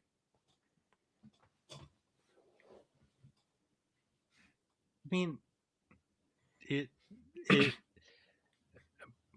it makes sense. PSA is definitely gonna figure out how to squish them because like the Beckett brand's not very strong, and That's interesting. Okay, keep going. Sorry. I mean, I think sorry, I shouldn't say definitely. It comes down to the operation, like how efficient is the operation really, and how much did it cost them to run it? I see a weird initiative to like keep what black labels are because PSA probably will never make their own black label. I see there's potential in them trying to figure out how to like drive an initiative to continue to get more adoption. Um, I don't know. I'm like PC's just owning the space. It's kind of capitalism. It's kind of gross. It's kind of net's probably going to be good for graders and collectors. Yeah. But I mean, the amount of people who don't like grading Beckett Like people really only grade Beckett and like to get that gamble because if you don't get a BGS 10, it's like everyone Yeah. wants 9.5s in Pokemon. Um, you know, they take forever. I don't know. Yeah. What do you think? I I think okay, let's frame it this way. It's not PSA, it's collectors. Collectors bought or acquired PSA back in what, 2021, 2022? And look what collectors has been able to provide to PSA from an infrastructure perspective. And the PSA that we have today probably wouldn't exist if collectors didn't acquire them. I think that's fair to say. With the infrastructure from like a operational standpoint, from a tech standpoint, a user experience, it has is just it's the number one for a reason right now. And um, will that be the same, 10 years from now? Who knows?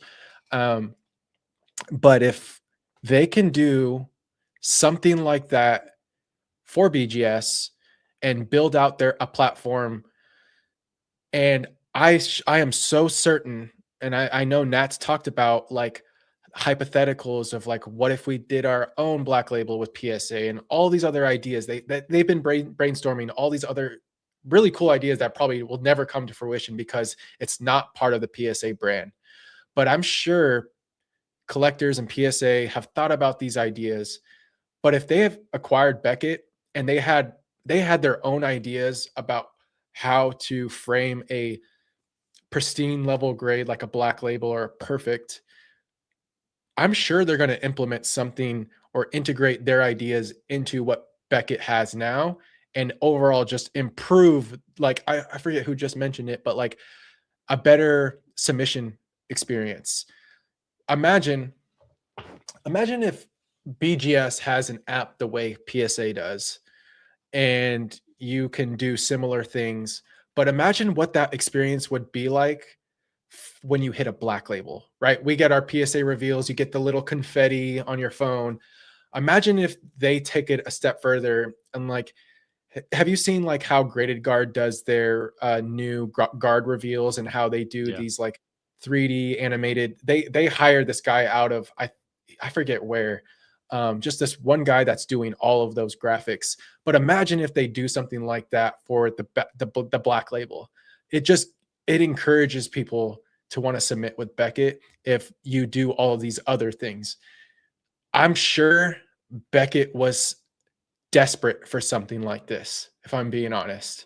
I don't Oh yeah, think 1000%. yeah, I think that they were absolutely desperate for this. And okay, if collectors isn't the one acquiring them, who is with the right knowledge, experience in this industry? If you wanted to support Beckett and prevent them from I don't want to say prevent them from this because I don't see this as a negative. I really don't. And a lot of people are going to frame it in the way that, oh, they're just going to buy them and acquire them for their graders the way they did SGC. They basically bought They're SGC. graders, Yes, like people. they basically acquired SGC for their experienced graders. From that's what people have framed That the sorry the guys, acquisition of guys. SGC. Grading is a low skill job. I I agree. promise you, they are not requiring these companies for their experienced graders because anyone can be taught the skill of grading. Oh, It is not like an 100%. engineer or like someone who can code or someone who's cured cancer. So I But highly doubt that's the case. I don't think that they acquired Beckett for that reason. I think that they're actually going to improve what Beckett's brand. Like Nat's talked about like the significance behind Beckett as just a historical significance as part of like the grading experience, right? So like I think that there's some weight to that, and I don't think that it would look good from a collector's universe brand or PSA brand if they just extinguish or slowly starved Beckett. I don't think that's the goal here. I think it's something But much better than that. Influence to control. I think the goal is really influence to control. Yeah, but it's just to me like they make money regardless, right? Um, Yeah, whether but if you're you can, grading with on the financials, I have no idea what the financials are, but like if you can pay a small chunk of money, like you basically eliminate a competitor off the board. That is, there's a lot of value in that. It's more than just the money, right? It's like market share, and you sure. control the hearts and minds of people, and the people don't Hmm. even know that. And I think Yeah. that's like the key thing here is net though. I think it's going to be good for honestly everyone, truthfully, but it's People keep still saying a monopoly, and I understand that, but I also CGC has PSA just basically reacquired the 80% of the market that they basically already had because CGC has slowly been scaling, especially over this last year and how PSA has been more impacted. More people have been sending to CGC than ever. The numbers show it in like GenMint's data every month that they're definitely growing as far as when it comes to market share. But PSA buying BGS just basically repositions them in that 80 percentile of the total market. Um, so yeah. Nonetheless, Should like go it ahead. had already been a monopoly. Like PSA is like look at the numbers. It's not Well, like that no, it's shocking. not. That's not. It market dominance is not a monopoly. It's not the same thing. People get it mixed up. Fair, Market dominance fair. is market dominance. Like a monopoly is literally like 99% to one. Yeah, So I think people throw that term around very loosely. Um, and the interpretation of monopoly is like people think it's very black or white. People want it to be very black or white, right? And it isn't sure. necessarily black or white. Um, Shug said something interesting that there's nuance in vintage cars. I agree. Let me tell you guys a story. You guys ever pay attention to all the Facebook news in AI and how Facebook has been offering engineers like multi-million dollar contracts to go work for them? That is why PSA did not buy SGC or these companies for their tech for their people. All you have to do is say like, "Hey, you're making $150,000. I'll pay you $500,000 just to quit your job." There's no not competes, right? Yeah, So that's why I'm very confident that the acquisitions or acquiring the teams, like it's not about talent. I mean, talent yeah, benefits obviously, but like, sure. dude, you can buy talent very easily, unless the talent is, let's say, co-owners of the company. That might be different. So I highly doubt that's the case. Yeah, I agree. Um, I highly doubt that's the case. That's Anyway, I don't we're, know. yeah. There's definitely more to the acquisition of SGC than that. I just think that people who graded with SGC felt like collectors did them dirty by not investing in the brand as much as they should have after acquiring them, which is very fair. And that's It's what a people's formula, fear. dude. It's a formula, sure, but like, I mean, we're not gonna see it as like a blueprint until we see what happens to Beckett in the next 4 years. Like, my expectations, and maybe I'm too optimistic with this, but I do think that we'll see um, more engagement with Beckett as they start to roll out and better infrastructure and overall logistics and how their grading process. Like Beckett was like a small team anyways, right? From my understanding, like they're like much smaller than these other grading companies. So I think that I mean they might bring some of PSA graders to Beckett. Who knows? Who knows? I, I think I'm with you. I think they'll give it a shot, but like with in any acquisition with these companies, there's always a timeline. And if they're bleeding money or becomes too much of a headache or the market doesn't agree or demand for Beckett goes down, then inevitably it's going to be a decision of like, do we keep this alive? Is it worth it or is it not? So Fair. I think pragmatically, the way I would think about it is like they give it a shot if it doesn't cost them much, but if it doesn't work, they'll probably figure out a way to stop supporting it.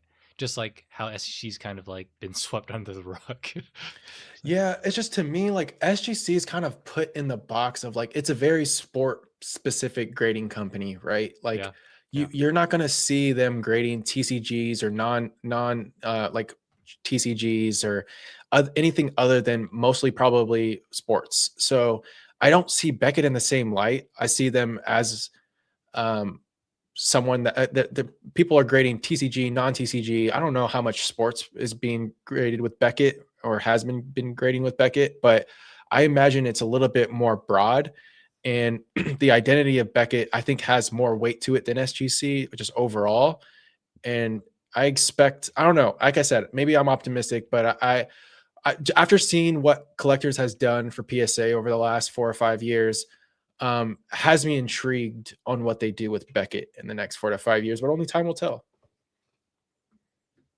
I will still grade with Beckett to chase black labels. Pokemon Company leased 1.27 million square feet. This, I think I tried to do the specific. math. I think I tried to do the math. It was like some crazy amount of football fields in terms of square footage. I'm gonna Google this right now. How much?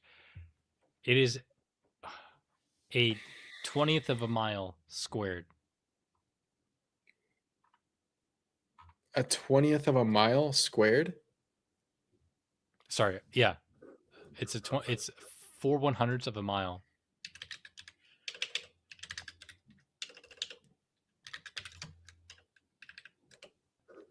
Its average football field, including end zones, is about 64,000 feet. That means 15.4 football fields. 15.4 football fields is a lot. Oh, sorry, that's a lot. Going too far ahead. We have no idea what they're going to print, but they're probably going to print modern. They're probably going to increase. I mean, a lot of like the Pokemon Center merchandise is starting to sell out, so I got to imagine they're probably figuring out a solution for that. Although I don't actually know where it's manufactured. Yeah. I'm also curious, like, is this like, it hasn't been like laid out that this was specifically the Pokemon company, from my understanding. And like they might be printing for other things too. I assume a lot of this is probably for Pokemon. And I don't think it'll be online until like 2028.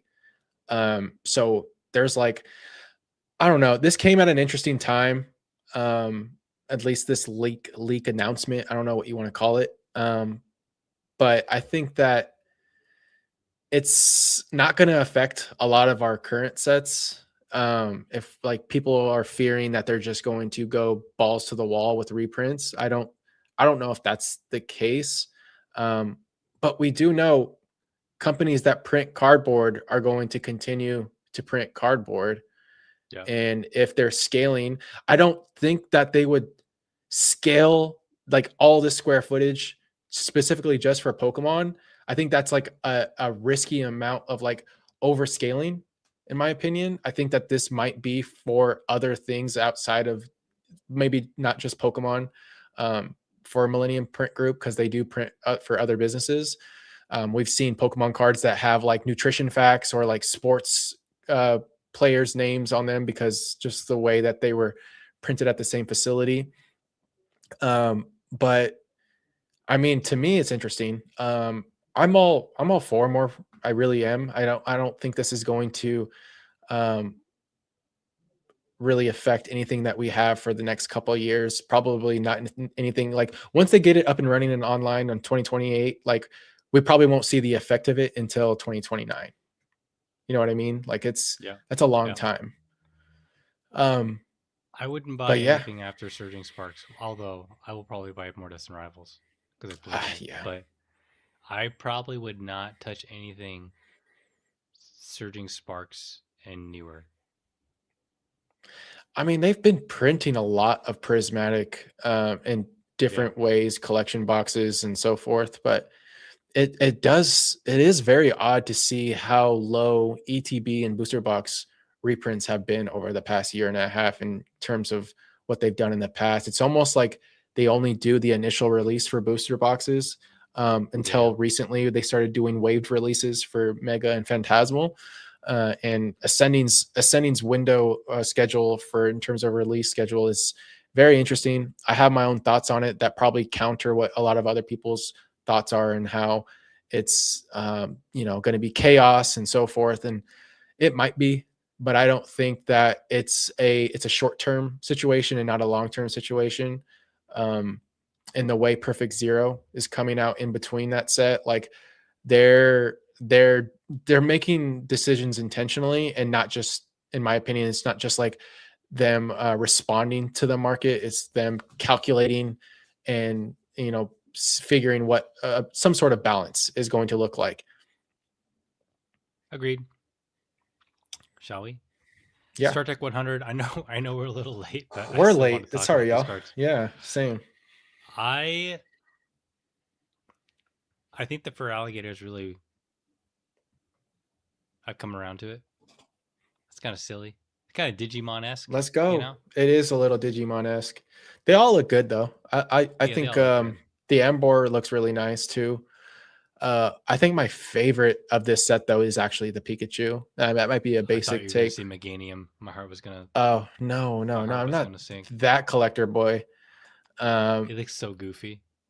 yeah, the Pikachu is just like very modern nostalgia. I don't know how else to like explain it, but um, there's been like this ongoing theme of Pikachu in the woods through different cards, the Gengarchu, the Lost Origins Pikachu, like it's just like continuing. I think there's like a pocket card where it's in the woods. I think it's like the first immersive Pikachu was in the woods from the first pocket set. But like, yeah, this one's nice. I love the lighting on it.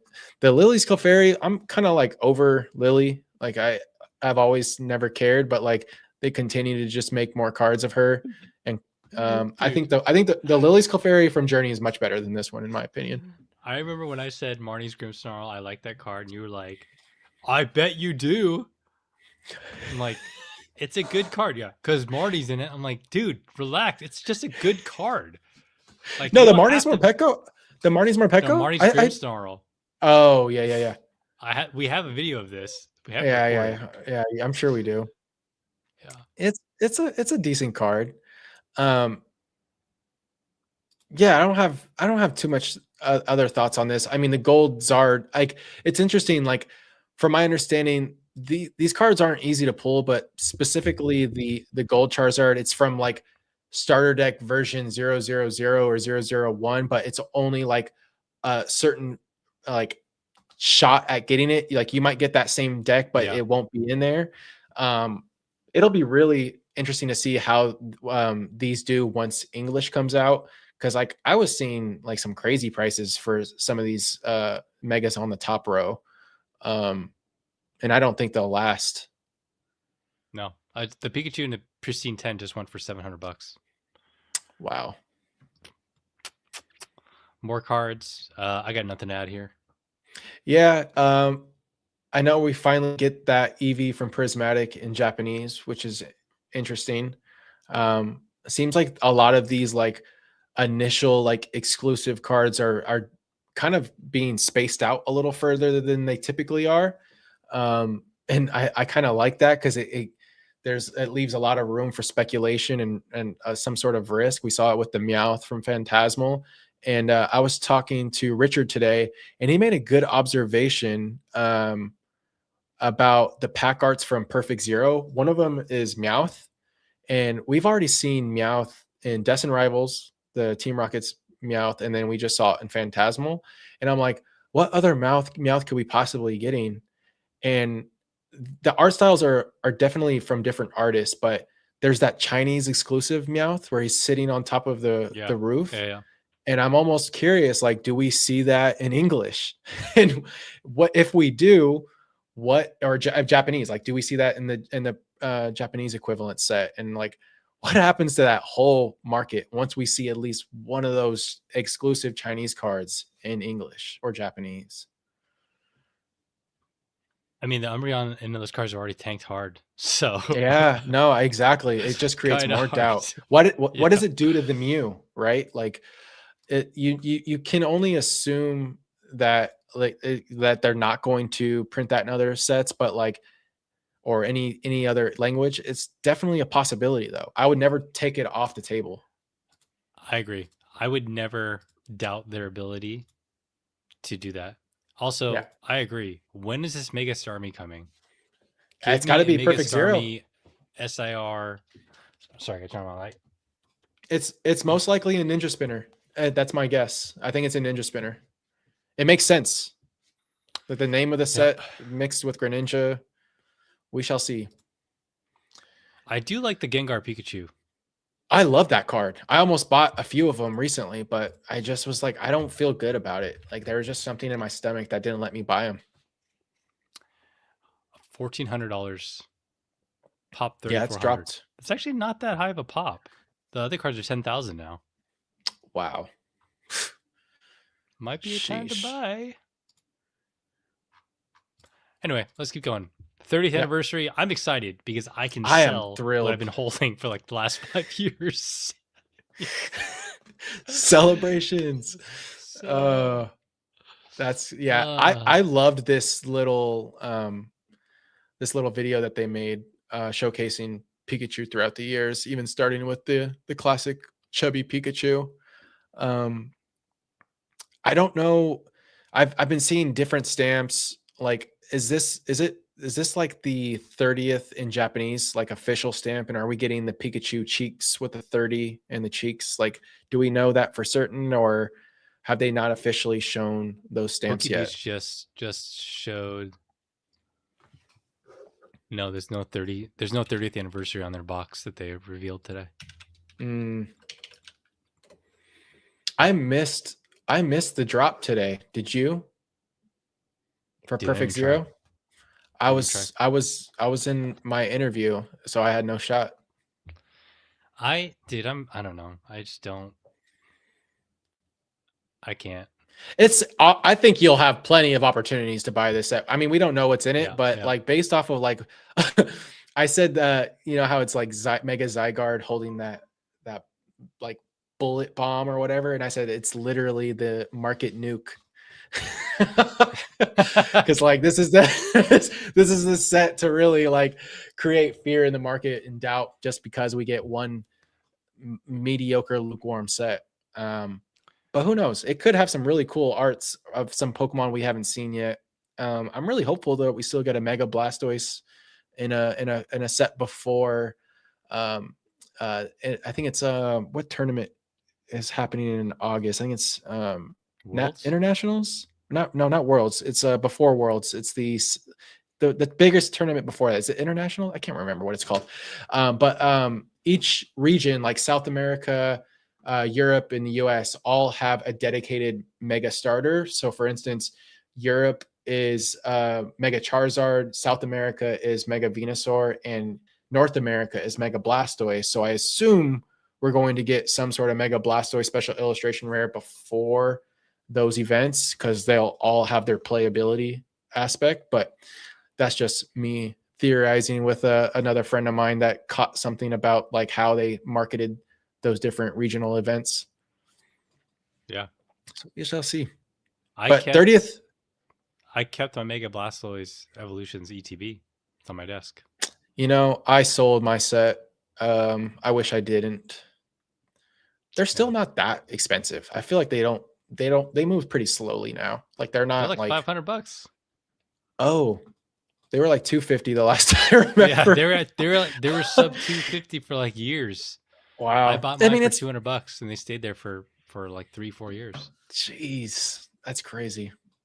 But they like it's weird because the artwork's kind of faded. Like it's a Mm, faded look. So it doesn't look as good as it could be compared to like modern ETBs. Yeah. 30th, I'm yeah. excited. Hopefully we get like I don't know. What haven't they done? Crystals? That'd be cool. Yeah, I don't think they're ever going to do the e-reader format. I wonder if there's like some sort of like copyright issues with like Wizards of No, the they did it in Coast. classic. They did in classic collection. There's no e-readers. Yeah, there is. There's the trainer card. What? Nurse Joy? It's or I don't that's not the name of the card, but it's There is somebody knows what I'm no talking about.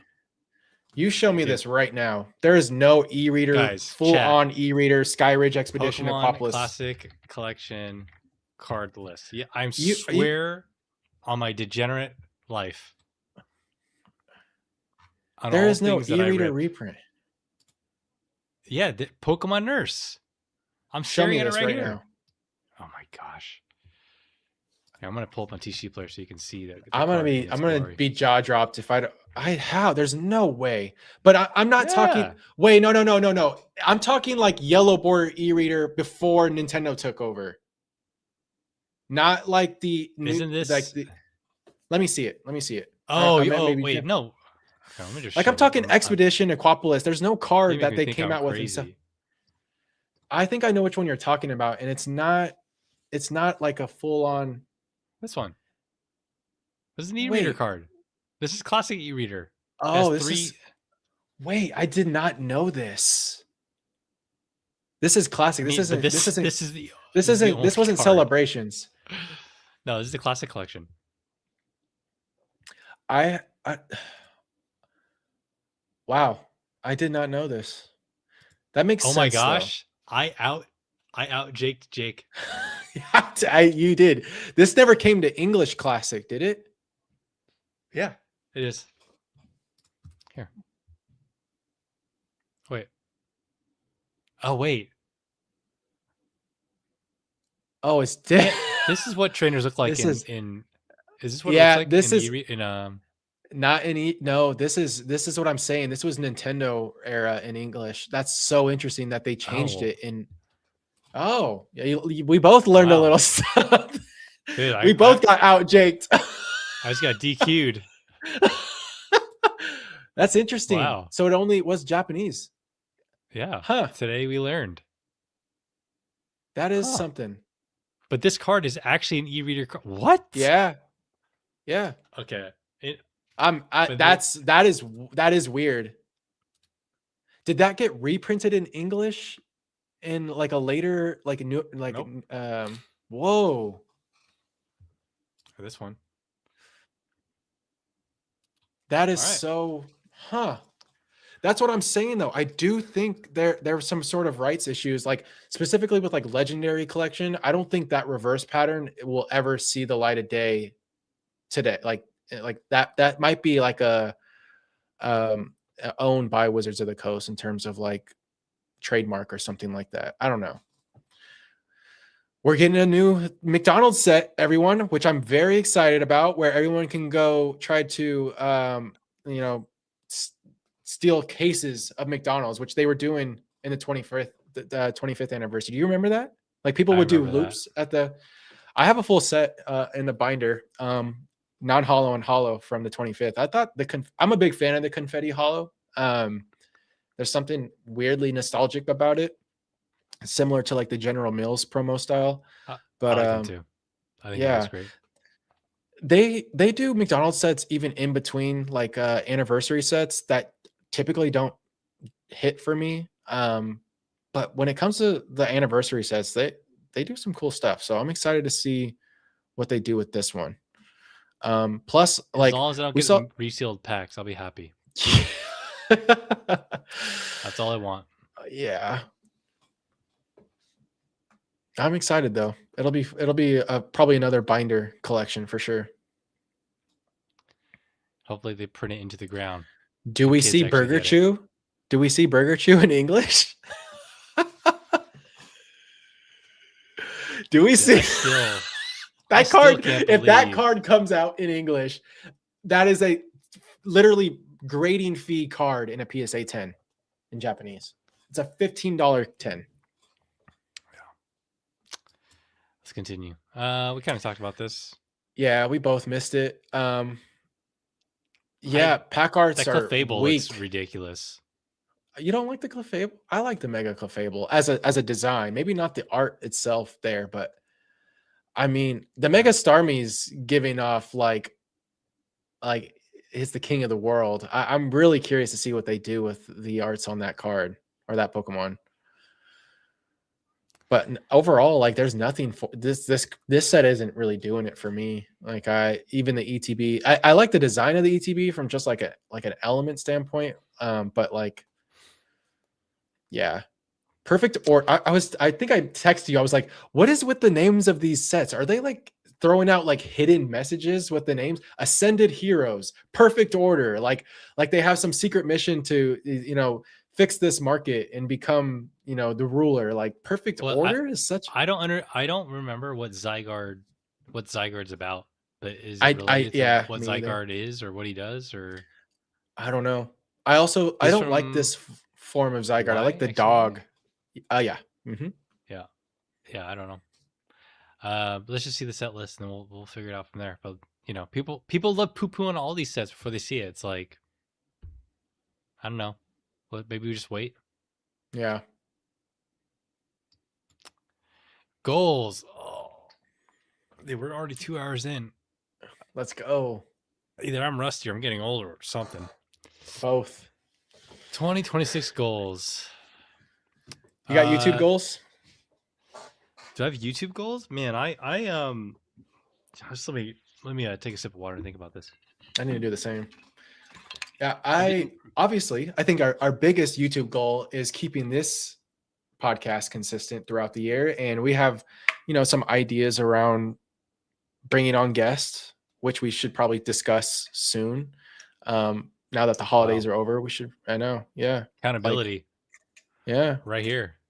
I think live for this stream, 2 a month minimum. No matter, or 2 a month minimum on average, we'll be done. So that means a year from now, we'll be at episode 32 or 31. Oh, I like the sound of that. Words. That's Maybe gonna 40. happen. Who It doesn't mean knows? we're gonna do more. It doesn't mean we can't do more. But I think if we start missing like a show here and there, then you can. I will figure out a way for us to make it up. So Is I Ern like, Jr. banned as a guest? dude. That dude's he's gone. He's gone for Yeah. good. Personally, the thing I struggle with making YouTube content is like, it was a hell of a lot easier when I was commuting and I could just think about stuff, but I don't commute anymore. Yeah. And so every time I want to record, one, I'm basically the car guy now. So I got to be in the freaking car. I get comments all the time when I'm not in the car. That's kind of hard. But like, I wonder what's the psychology deliberateness is behind kind of that. Like the car or the from deliberateness. no, like from a viewer standpoint, like the car guy, like is there something therapeutic about you being in the car having a conversation? Does it feel more casual? I think it's the casual aspect, probably. I think that's what it comes down to, is like you're not sitting at a desk with your Pokemon cards in the background. You're just another guy in the town, That's the only way I can think about it. But I get it. You have to find a way to like do that kind of content, even if you're driving in circles. Like, dude, okay, the thing people don't understand, it's not easy to drive in circles. Like it's a lot easier to make a video when you're driving somewhere. I want to drive past Ern in an empty parking lot doing donuts. Yeah. But for me, I think I definitely get in my own head a lot. I'm generally an overthinker, get anxious about stuff, worry about stuff. And I think committing to uploading like at least once a week, one, it's not, I can do that, it's easy. But just like showing up is really what I'm trying to do, regardless of like how busy I get or whatever. And I will say, like, even though I consider making content at like the bottom of my priority list in terms of the hobby, it continues to pay dividends, like not just money wise, but like socially, and it honestly keeps me sane. In lieu of playing games like we used to as kids, online games and all this stuff all the time, like it's just different now being an adult and having a family and a kid. So if you can make money while having a hobby you like, it all kind of works out. So yeah, I think I, I've gone down the rabbit hole a bit of like, well, what if I hire someone to do like a lot of the editing and making clips and all that stuff? And that stuff is actually on the table for me. Um, Yeah. I'm not opposed to it. Clips of the Yeah. stream and then clips of like my other videos because I don't. That's the stuff I could never really get into because I even if I streamline that process, it's still like work, and I honestly don't want to work more in Yeah. terms of like making content. I like the way I've done it so far, and it's honestly worked. So Yeah. why change it? Just be more It's consistent. more consistent, and I think like I might like poke fun when you I don't see an upload from you, but it's more so just me, being like, hey, show up, because like it's not just me that wants to hear from you. I think I I play your videos, and sometimes Andrea's around and she'll listen in, and To fall asleep. no, stop.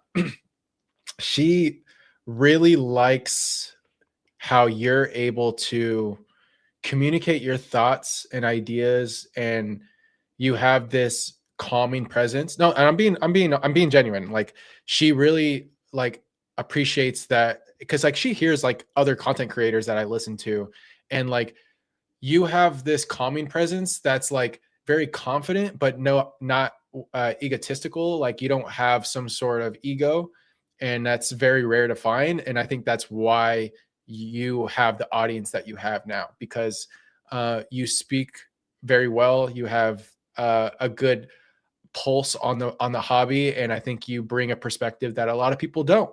And she can hear that in your tone and the way you communicate. And I more people appreciate want to that. hear from you in 2020. Yeah, of course, dude. Tell her I said um, thank you. It means a lot. I will. She's probably watching on her phone right now while she plays Also, Animal feel Crossing. free to gift some subs or donate. Andrea, just let us know. Yeah, that's good. But Yeah, I think it is hard sometimes to articulate when you try to articulate. yes, And that I is think the I've told you problem that I this. have. Is like Yeah, if I try to be very deliberate, yeah. I Do you ever get the cannot itch and you're in the wrong place? Like, you feel like you have the rhythm ready, you're just not in the dude. right place to. Yeah, It's so frustrating. I made a video. I'm not going to upload it because I didn't end it. I didn't finish it. I was talking about the golden auctions, Logan Paul, 5.3 million, all this stuff. Like I had in my head, I'm going to talk about this. I'm going to talk about this. I'm going to talk about this. And then I just felt like the wind get knocked out of me like 15 minutes in. I'm like, dude, this sucks. Yeah.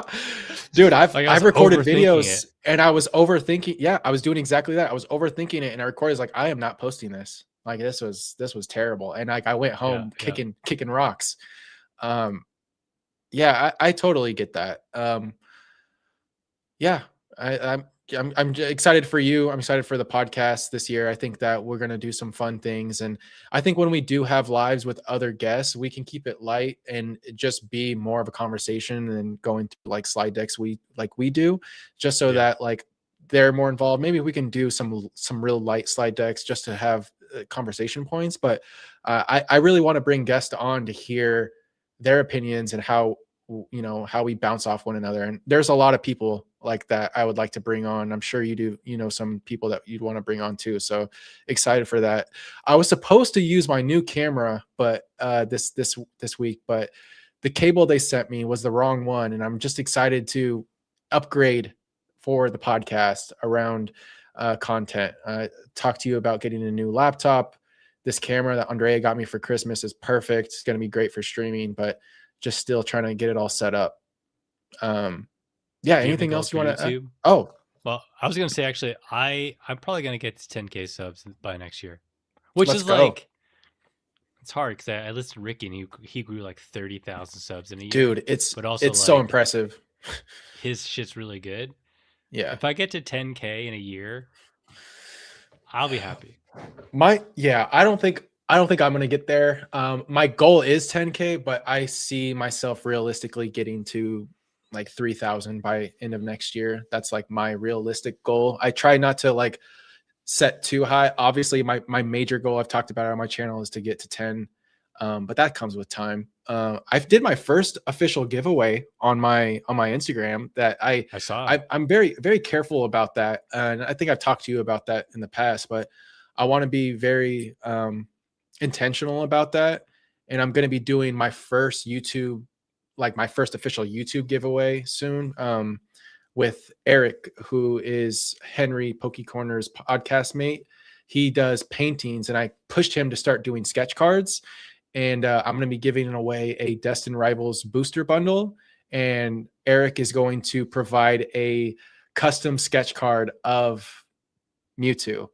And I saw the first iteration of it, and I was stoked.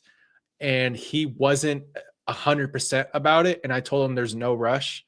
Like, I'll buy more energy cards if you need them. Take your time. I want you to put out your best work. So I think it's cool to do giveaways in ways that like are not only trying to like gain subscriber counts, but like actually, promote others and, showcase other people in the hobby and just build out their audience. Cause I think Eric has it in him to be like another Medua, in my opinion. Like, I showed you some of his sketch cards. I don't know if you've seen the Smeargle. By the way, if you don't know who I'm talking about, check out Erizic on Instagram. It's Erizic. He's been. I wonder if I can find it. But he gifted me a Smeargle sketch card because Smeargle is one of my favorite Pokemons. He hasn't sent it yet, but him and Henry are gonna come out here at the end of the month, and we're gonna hang out and shoot some content, and he's going to give it to me then. But it's so good. Like, if you've seen Medua's work, no shade to Medua, but I like Eric's stuff more personally, and just the Spell it, by the style. way? I think it's Erizic. Let me find it. I might be missing an I the way he spells it. Oh yeah, it's ERIZIIC.TCG. I typed in Eric Zai, and this dude with 6-pack abs just showed up on my screen. Can I send it to you in private chat? Yeah. And I got it. I got it. Oh, you got it? Nope, wrong page. Share. Oh, thank you, Yvonne. He also posted it in chat.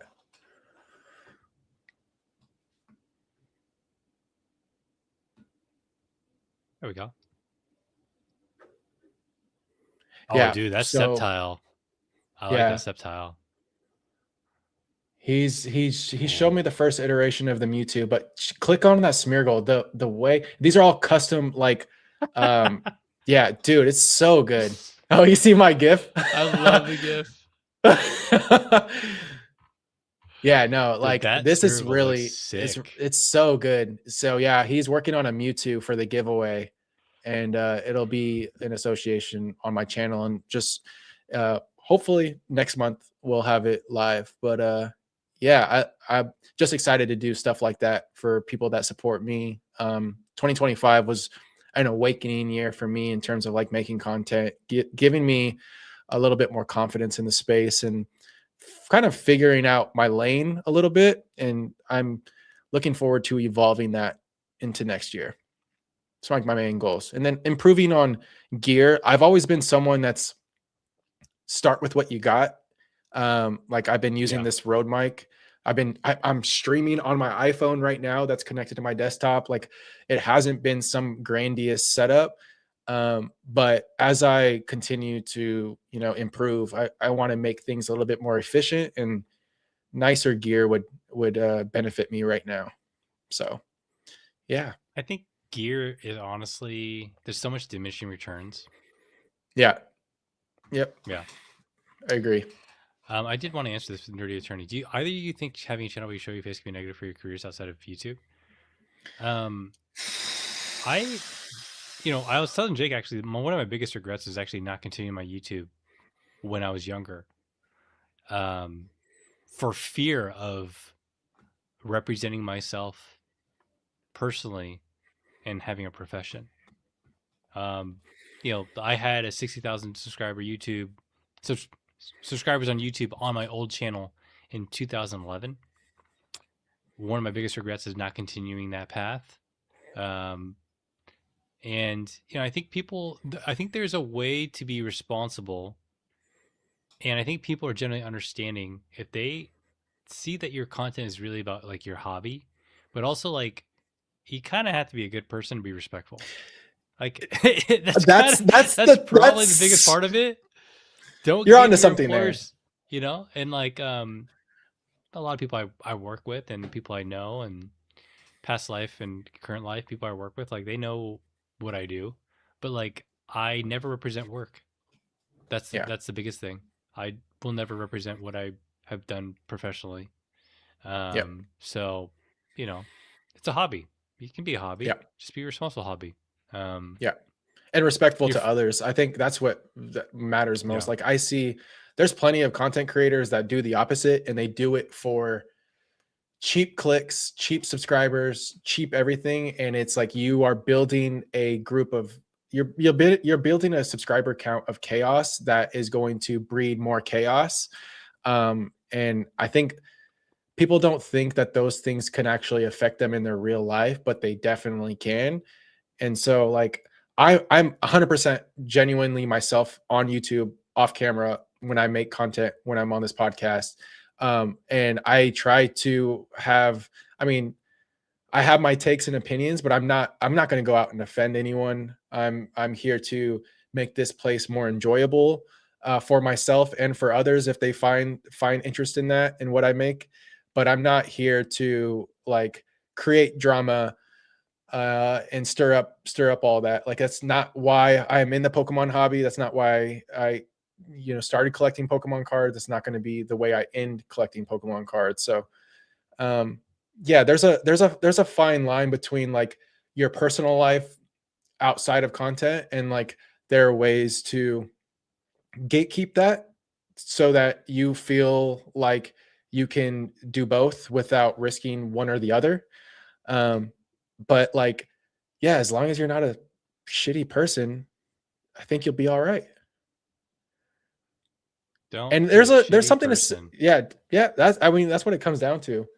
I mean, Uh some of the guys out there, I would be like, hey, you work a real job?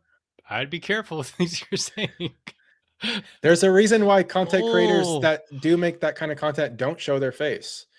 yeah, Um for that reason alone. And those are people you might not want to trust because they're not showing you who they are. yeah, I don't know. yeah. It's a thought. Thanks, Mason. I appreciate you, brother. You will Facts. get one free sponsorship plug. You're welcome. I think this is just me and Jake. Yeah, this was 24 I just episodes. yeah, we're gonna get to you said 32. I think 35 is realistic.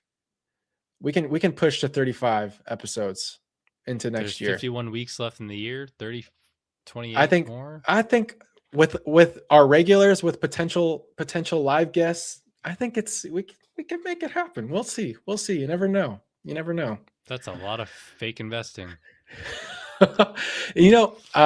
I had coffee with Sal a couple weeks ago, and he was just like, "Yeah, do you ever worry like you're not going to have anything to talk about for your next podcast?" And I'm like, "Dude, Dude, do you?" I worry about it all the time. And then I realized And like you threw there's up a no YouTube. fear. I gave you a lot of notes. You threw up a YouTube logo and like, you just let it rip. But I You think let it that's kind rip. of the magic, right? You just got to have good chemistry and just also know how to talk about Yeah. whatever. And like the Pokemon market and hobby moves so fast. Like we're catching up with this podcast, and there's still so much more going on. Like there's never going to be a Yeah. dull moment in this hobby at this point. We didn't even get to talk about Logan Paul in this episode. I I really know. want to talk about that. Uh, Man, I wish I would have finished that video. the market spend on advertising is I crazy, boy. I'll just go on a tangent. If you believe that card has any chance of selling less than 5.3 million, you don't You understand Ken understand? Golden and Logan Paul. They would Yeah, not be involved in anything that is not guaranteed success. That's just it is. how. Whether it's natural, organic, or not, it doesn't matter. Like which I don't believe it will be. This I card think will it's go for pre-sold. more. I'm pretty sure it's Yeah, pre-sold. and this is just like a Yeah. giant like Marketing. Yeah. marketing. Promo. Someone's probably committed out of whoever, Hong Kong or whatever. And They're gonna it's bid at not least one 8 person million. buying this. Like this is No, definitely I mean, my this is it could be. My thoughts are that it's definitely a group buy. This is a group buy if it's prepaid easily. yeah, from one fractional from one fractional shared company to another fractional shared company. Shug and Oliver dissected that card, and Oh my god. there is such a good reason why it hasn't been reholdered. That card will never be put in new PSA plastic. There's no way. Yeah. Yeah. PSA probably is so scared of that card being sent back. like, like if they have to guarantee, guarantee that in terms of like, we've seen cards. I know Beckett has done this where if they like find that this card was wrongfully graded in the grade that it got, they'll pay out the difference. If there's any weight to that in this specific copy, yikes. Yikes. It is the greatest Yeah. example of buy the card, not the grade. And my gosh, it is not worth this much money. Wow. Yeah. 2026 predictions. I've already talked about this. Okay, let me there's people who haven't heard this, but let me try to re-explain my thinking. I have a strong belief that the graded card market for cards that are below $100, that they're going to crash, and the sales volume is going to go down, and there's going to be a surplus of them. The reason why I believe that is because with the mystery bag products, right? The companies that run these, there's going to be a point where they don't need any new slabs because the buyers of those products are constantly reselling those slabs back to them. And those companies don't have a need for new slabs because their inventory is always getting recycled. Like PSA, or not PSA, like Courtyard and GameStop, like they have massive inventories now, and most of the cards that are being withdrawn are probably not the duds, right? It's reasonable to think that, right? Like, why would Yeah. you, if you paid $100 and you got a $20 card, you might as well just take the $16 or whatever, then like withdraw that $20 card plus $5 shipping, you know? So I think one thing people don't realize is that like the market for the cheaper slabs over the last 2 years or so, has been driven by like outlets that can drive high sales volume regardless of what the slab is. That's Whatnot. That's the CGC. What's the CGC mystery bag called that came out? Oh, I I'm didn't talking know they about. had one. No, no, it, CGC Jen has a that was mystery. running that. No, Oh, no, oh, they had a yeah, yeah, partnership yeah. with. You know what I'm talking Oh about? my God. Yes, I know which one you're talking about. Why am I blanking? The one with Anyway, Sean. Omega, Yeah. Omega, Omega, yeah. Omega. Um, Individual people are not buying the slabs like one to one. I don't think that's been going on. Like you go to a card shop, they have like random sixes and sevens and eights that have like junk cards. I'm pretty sure those shops don't sell most of those slabs. They You know what they I go just thought somewhere. about Yeah, what's that? is when let's say I've never done any of these mystery bags, by the way, so you're gonna have to give me some explanation here. But like, Should I do a okay, $500 poll right now? Show you. stop it, stop it. We're not becoming one of those damn channels. There's no way in hell. If you're, oh my gosh. I'll do a hundred Uh, dollar poll right now with you just to show you how it works. you guys want to see that? Do you guys want to see that in the I'll chat do it right on now? Galaxy Grails actually, because Galaxy Grails is actually pretty good. Shout out to Galaxy. We need some degen. They said it. They've spoken. This is on His is you. not a good You example asked. because his is more fair. Does he have a event going on though?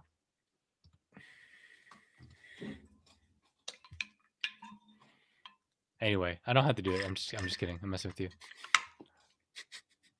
So my question is, when you sell back like these junk slabs, they just get thrown back in, right? But there's no pricing sales data that represents that you sold that card back. What No. happens if that's tracked in these other third party pricing, whether that's alt, whether it's other, like maybe collector starts tracking sales data in that degree? Like, what happens? Like, can it really fall if technically they're selling it at that price? If Well, it's this is so it's not the falling of the price is not because it's being bought back and what it's being paid for. The falling of the price comes from all these graders oversaturation and of them. people who think these cards, because they know these cards are getting bought back, right? Yeah, And so they're grading, like I'm guilty of this too. They're grading like $2 cards because they believe they can to sell it make off and get profit. 20, Yeah, 30 bucks to make profit, right? But the only reason why they get able to get 20, $30 because someone's buying them. The people who yeah. are There's going to be a buying them, point. Yeah, there's going to be a point, like it's a mathematical, like, sorry, I make it sound so obvious, but I feel like it is obvious. There's a point where that it just spills stops over, and working they just don't because need it. Yeah, someone has to continue to buy. yeah. But the mystery bag companies don't need to They're continue to buy they're not if moving they it. have It's a just a surplus of inventory surfacing that's on not the being screen. moved. Yeah, Exactly. yeah, That's what I'm yeah, saying. Yes. yeah, And one of the things I mentioned, I made a video on this. If I work at those companies and I see a surplus of these slabs that they have all the data, right? They can see what's being pulled, how much of the cheaper stuff that what they actually price need. point is being pulled out more than anything? Like, what's that Yeah, sweet spot? but they can also see, like, hey, we have like, I don't know, 10,000 slabs that actually don't even get circulated. Why don't we just sell them? That's the gotcha that people don't understand. Like, that's money on their books. They probably don't need to hold on to the stuff forever. They know exactly what the pull rates are. Are they actually being pulled? Are they actually being used? Like, they own the game, right? And they don't have an incentive to sit on slabs at a current market price if they don't use them. Where does that go? That goes into the ecosystem. That goes into They all get sent to the vault, and then 7-day auctions and back into this. but that's Yeah, but yeah, no, that is actually true, right? Like, that yeah, is yeah, a real yeah, outlet for so, like, that's the part that I'm kind of like, I kind of see where this is going, because the digital mystery packs have to continue to grow in demand yeah. in It's an order for infinite this model scale, to not and break. it's But it's yeah, not and going to be it's the case, impossible. right? Like, No, it's impossible.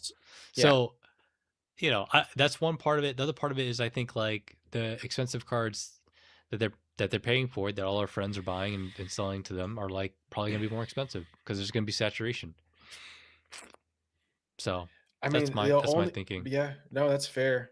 I think that it's going to saturate the live streamer mystery pack market too. Like, I think I imagine a lot of those junk slabs just get passed down to smaller streamers where they can liquidate in their like gotcha bags or live stream, like, you know speed running just plastic Yeah. basically.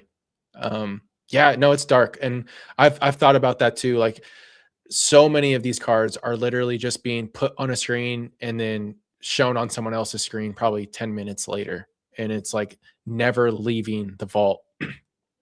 uh yeah, scary. I want one thing to show you, though. Yeah, yeah. So when I was vending, I did, I, for a while there. This is like probably early last year. People would come up to the booth, and it's kind of sad. Like, you'll see people who really were into, like, the whatnot. They're new people. They participate in whatnot. They bring, you can tell they bring, like, I think Ricky talked about this in Midweek with Champs because he experienced it too. I experienced this Mm. multiple times. They come up and they're like, "Hey, are you buying?" It's like, "Yeah, sure." They pull out their stuff and it's like, "Did you get this at a garage sale?" It's just kind of like, "What? Where did you get this CGC 6 and this PSA 7 and this, like?" That's But really I will sad. say, this card, this web series electrode in a PSA 10, I did get from one of those people. This one right here. It was like $25 at the time. So it's not all doom and gloom, but Sure, um, sure. it's anyway, that's my spiel. If I'm right, I get nothing. If I'm wrong, get nothing. That's it. Yeah, I think it's very true. Pokemon XP. I think this is finally going to go live for us to buy tickets when it was supposed to back in September. It has to. I mean, Worlds is in August, so I expect around the February mark for that 30th anniversary, we're probably going to see these tickets go up for sale. I'm really excited about this personally. Like, it's the first time that Worlds is catering to the collector. Um, and I only imagine that this is going to scale as years go on. This is kind of like the experimental phase, and I'm excited that it's in our backyard. But that's small It's gonna be a prediction from my side. madhouse. Yeah, they definitely pulled it back just because they're worried about scalping tickets and so forth. So hopefully they put in the right protocols and ways to prevent that from happening. But we shall Yeah. see. Ooh, dark. Here lies the hype of One Piece. Yeah, I think this whole hype that around. I hear me out. I'm not someone that follows One Piece, so like my opinion might be worthless. But I think that the way that this collectible has shifted, this specific TCG has shifted in demand is out just straight up hilarious in my opinion. Um, I understand that One Piece as an anime is huge. It's like I think the number 13th biggest like IP in the world, if I remember correctly. So I understand it from that standpoint. I do not think that these cards will continue to have this level of demand or market value in the next year. I just don't. I think it's a flash in the pan. Um, I think I don't know if I told you this, Ern, but like when it comes to TCGs, um, I think that they have to go through the struggle phase. And when you introduce a new TCG in a booming market, it's hard to fail, I think. And so like It when wasn't introduced in a booming market though. I don't think that's necessarily true to say because anything post 2020 is honestly you have so much opportunity. If this was like prior to 2020, if this set came out in or this TCG came out in 2016, 2017, it's not necessarily a length of time, but like in terms of the type of markets we've seen since 2020, even in 2023, there was still a lot of money to be made. And I think that I mean, I remember One Piece blue boxes were like $120. Like they weren't anything crazy, but to be $5,000 in that short amount of time, I don't know. It feels weird to me, and I could be dusted. This could be a terrible take. I'm just very selective about the collectibles that I dive into, and I think a lot of this is uh, disingenuous. Like I think it's a lot of just hype and people moving from shoes to Pokemon, from Pokemon to One Piece because they see opportunity. But as soon as it dries up, they move on to the next thing. And this TCG, I've heard people that play this TCG feel like that it's very repetitive and they don't implement new um like aspects to the TCG that keep it interesting or new mechanics. And so I don't know if a TCG can survive solely based off the collectability. Um, I don't know. That's just my take. We'll see at the end of the year. I I think the game is popular enough and big enough, and there's too much money in it for it to fail at this point. My one of the But things that hold me back most is Bandai's background. I mean, I've Um, heard the same thing too, but I don't know if it's relevant anymore because One Piece they've wasn't. been at it. I don't know if you've known this, but One Piece was uh, basically a cons like a trial run for a concept, not necessarily for like a IP standpoint, but the TCG was built as a test for a a completely different TCG. I think it might have been Gundam. Gundam. That makes sense. And so like it's more of like an experiment. And so I don't know. Bandai just has too much going on, whereas Pokemon can focus on one thing from a TCG standpoint. And I don't Here. know. Let me ask We'll you a see. question. Let me ask you a question. Do you think most people who buy Pokemon stuff over the price point of 5 to 10,000 are really true Pokemon fans these days? Most people, let's just say most new people, Over I 5 to don't 10,000? I don't 5 to 10K either. price range. I don't think so. Yeah. I think that's the Yeah. same thing with a big part of One Piece. But my point is that like there's way too much money that's been pumped into Pokemon and also One Piece that there's new floors being established and there's enough money flowing in and out that it will make it there's like I mean the example of Pokemon is like there's not enough downward pressure to make cards that went over 10K go back down to 5K. Like it's just like not going to happen.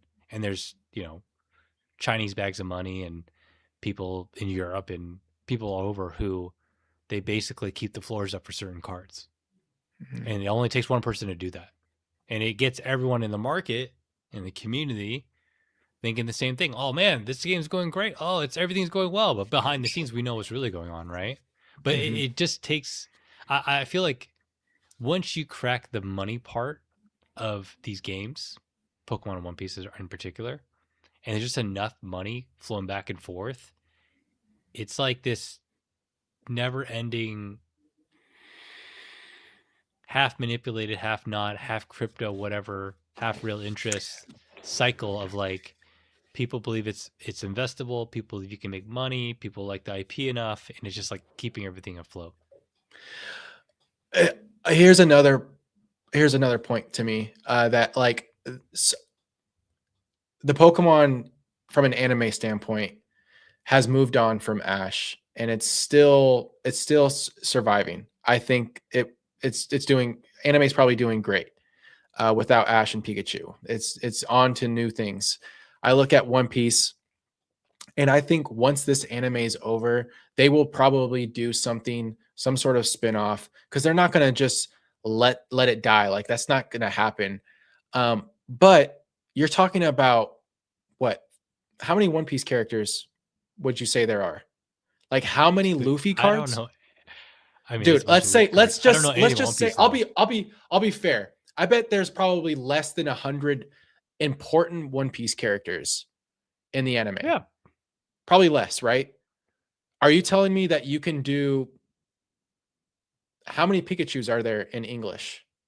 Like how many Luffy do you think they can make that many Luffy cards and it still be a successful collectible card? I don't think so. I don't think so. I don't think it matters though when cards like the most recent set in a PSA 10 or BGS 10 is going for like 10, 20K, and they're confirmed sales. Like that in itself gets, I don't know, thousands of people involved, tens of thousands of people, because they're like, holy crap, this game's work. Like, and if it's malicious, whether or not it's malicious or with nefarious, I should say, who knows? But like, that's what I'm saying. Is like that's all it takes for these things to continue to be healthy Yeah. and successful. That card's never going to be a 5K card Yeah. ever. Like it's the point of no return, and there's enough people who have play around money who will prevent that from happening too. Anyway, the We dark shall side see. of I this just thought it all. was funny when someone said Luffy's got many outfits. You Okay. haven't seen him in his You best haven't wear seen. yet. How dare you? um, Um, this one here is probably one of my most fun prediction is that we're gonna get a Ken Sugimori illustration rare or special illustration rare in 2026, uh, which I'm thrilled about.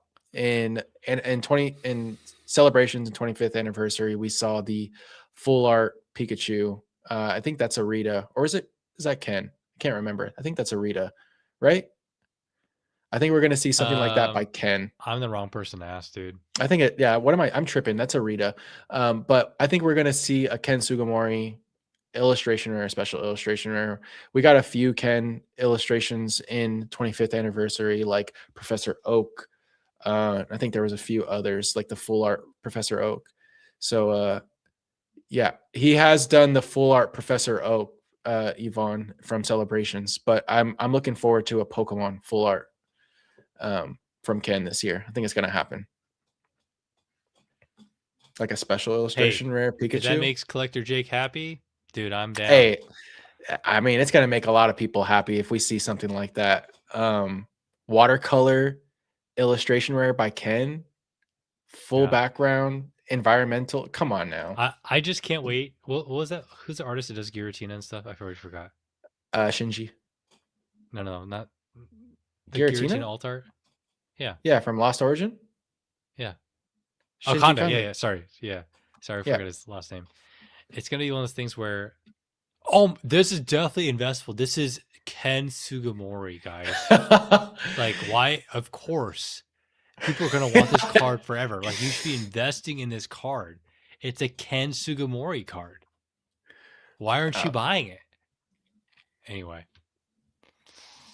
Q&A. We made it. Hardly, barely. It's only Peak asked the question. 9:30. The Peak's been asleep for 2 hours. Yeah. Who was your most unexpected Happy New Year message from this year? I didn't get a single Happy New Year message, actually. No, that's not true. I got two. I've been bad about it over the past couple of years. Like I don't send the message. Like I feel like I Guys, used to. are we really telling people Happy New Year? Like, if you see them, sure. Email maybe, business, but like, are you really texting people to say Happy New Year in 2026? It's not their birthday. Fair. Like, Yeah, I Happy was 4th of I was July, so bad. I y'all. probably Like, said it to like two people. Yeah, no, I don't. what do we, dude, really? Kumbaya nonsense. Yeah, if you have any questions, by the way, ask them down below. We'll answer what we can. It's already 9:30. Good old Krabby's cards. Do you think boxes or cases over 5,000 should be authenticated by eBay before shipped to the buyer? While you have to send $250 card to them, I think eBay should do a lot more to protect buyers. Actually, sorry, I lied. To protect sellers. Sellers. Yeah. Yeah, I But agree. They'll never do yeah, this. There's too much risk into it. Like I mean, they this protects can't. buyers, not sellers, right? Yeah. You can't Um, you can't authenticate this stuff. That's why PSA hasn't touched it yet, or any of these other grading companies. got to CT scan it, like loose You have to packs. CT, yeah, and like that's so expensive. Imagine eBay going and CT scanning X amount of evolving skies booster box cases. It's just They're going not to be going to scanning a happen. lot of them with duds, so that's going to be sad. Yeah. I think I would love for them to do something like that. They Yeah. probably won't, because it's just impossible to authenticate this stuff. I Yep. mean, the biggest consigners in the world won't do it. So that tells you something. Agreed. What do you guys think of people now betting on auction price outcomes? It just explains the gambling epidemic that we have. It's hilarious, and honestly, I really thought about like, Was it that like poly? What is it called? Poly something like commerce? Kalshi is one of them. Okay.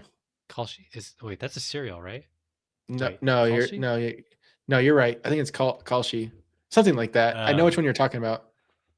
it's I have thought about betting on certain things that are just ridiculous that I know will probably win, but I gambling is not something I would like to get into. Dude, we already collect cards. Like, what are we talking about? We already grade Yeah, cards. Like, I don't need another thing to fry my brain cells. Um, yeah, yeah. People are people are betting on outcomes of far worse things. I've seen some dark stuff. Just like it's so crazy to me. Like betting on the possibility of nukes being dropped on XYZ or World War III. Like what are we doing? Like that is yeah. The gambling Boredom. epidemic is insane. Omar, hope you are having a nice sleep. Okay, I have a question. Is Pokemon really good to invest, or is it poss or is it a possibility that it's gonna fall? Everything rises and falls. Um, there's a lot of things you could invest in that could do well. There's a lot of things you can invest in that won't do well. Ultimately, at the end of the day, like you just have to be able to afford to The play fall. the fall. Yeah, Yeah. I've held on Yeah. to celebrations for 5 years. It actually is not worth it. How long I've held on to it for? I also agree with that. With how much more celebrations was printed than generations, people expect a similar outcome. But Yeah, with each anniversary, people are going to have similar expectations from the past, and it's we slowly stretch further away from it. Also, I think an important aspect of like whether or not something's a good investment, you have to just honestly, genuinely believe in it and understand it. Um, and makes weigh it a out lot those easier. outcomes makes it a lot easier. So if you're coming from this from more of a beginner lens, I would probably lean against investing into it. That's just my thoughts. Take your Yeah, time with this stuff and understand it before you just like jump the gun, which a lot of I people do. I don't think 2026 is a good year to even think about investing. But if I were to start over, I wouldn't spend any money unless I had like 5 or 10K saved up, and I would try to buy like they say positions. It's so nerdy, but like a position. Like people like to like dollar cost average buy a box here and there every week. I actually think that I don't think that's a good idea. I think it's better to like hold on to a bunch of money, time things, read the market, and buy at a discount. I agree. That's what I would do. But you know, I'm a degenerate. Katie Lowen asks, where do you guys recommend to buy super minty boxes? Local shows. Um, a sealed case does not mean you're guaranteed to get minty boxes. Oh, That's something that 100%. people do not understand. Cases do not mean you're going to get a box that is like pristine, especially from Sword and Shield. Like some of the boxes look like Are they were so bad. Like they're like glued gun they will together. sag. They will sag too. Like the loose. It's crazy how much extra plastic Yeah, they had on some of those boxes. Um, yeah, I mean, when it comes to in-person local shows or local card shops are your best bet. I don't really buy a lot of like even Pokemon Center is terrible about the way they package. dude. It's like they throw in like one piece of brown paper and call it a day, and that's supposed to protect your booster box or your ETBs. My Phantasmal PC TVs were both torn and smashed. I ripped Yeah, them. same. I ripped one and sold one. Yeah. Yeah, luckily I was able to swap mine with at my local shop. They just let me do it. But like for the most part, I try to avoid buying sealed product unless it's like something that's just rare, and I don't even do that often. I like to look at those things in person. Uh, Especially booster box cases are going to be from straight from distro to the shop. I don't typically buy a lot of unless it's people I trust. I don't typically buy sealed cases from like random people at card shows. What do you guys think about swirl text? Jesus, Sal. I saw this. Okay, I know. the irony in what Sal talks about is he believes in swirl tax. That's the part that cracks me up.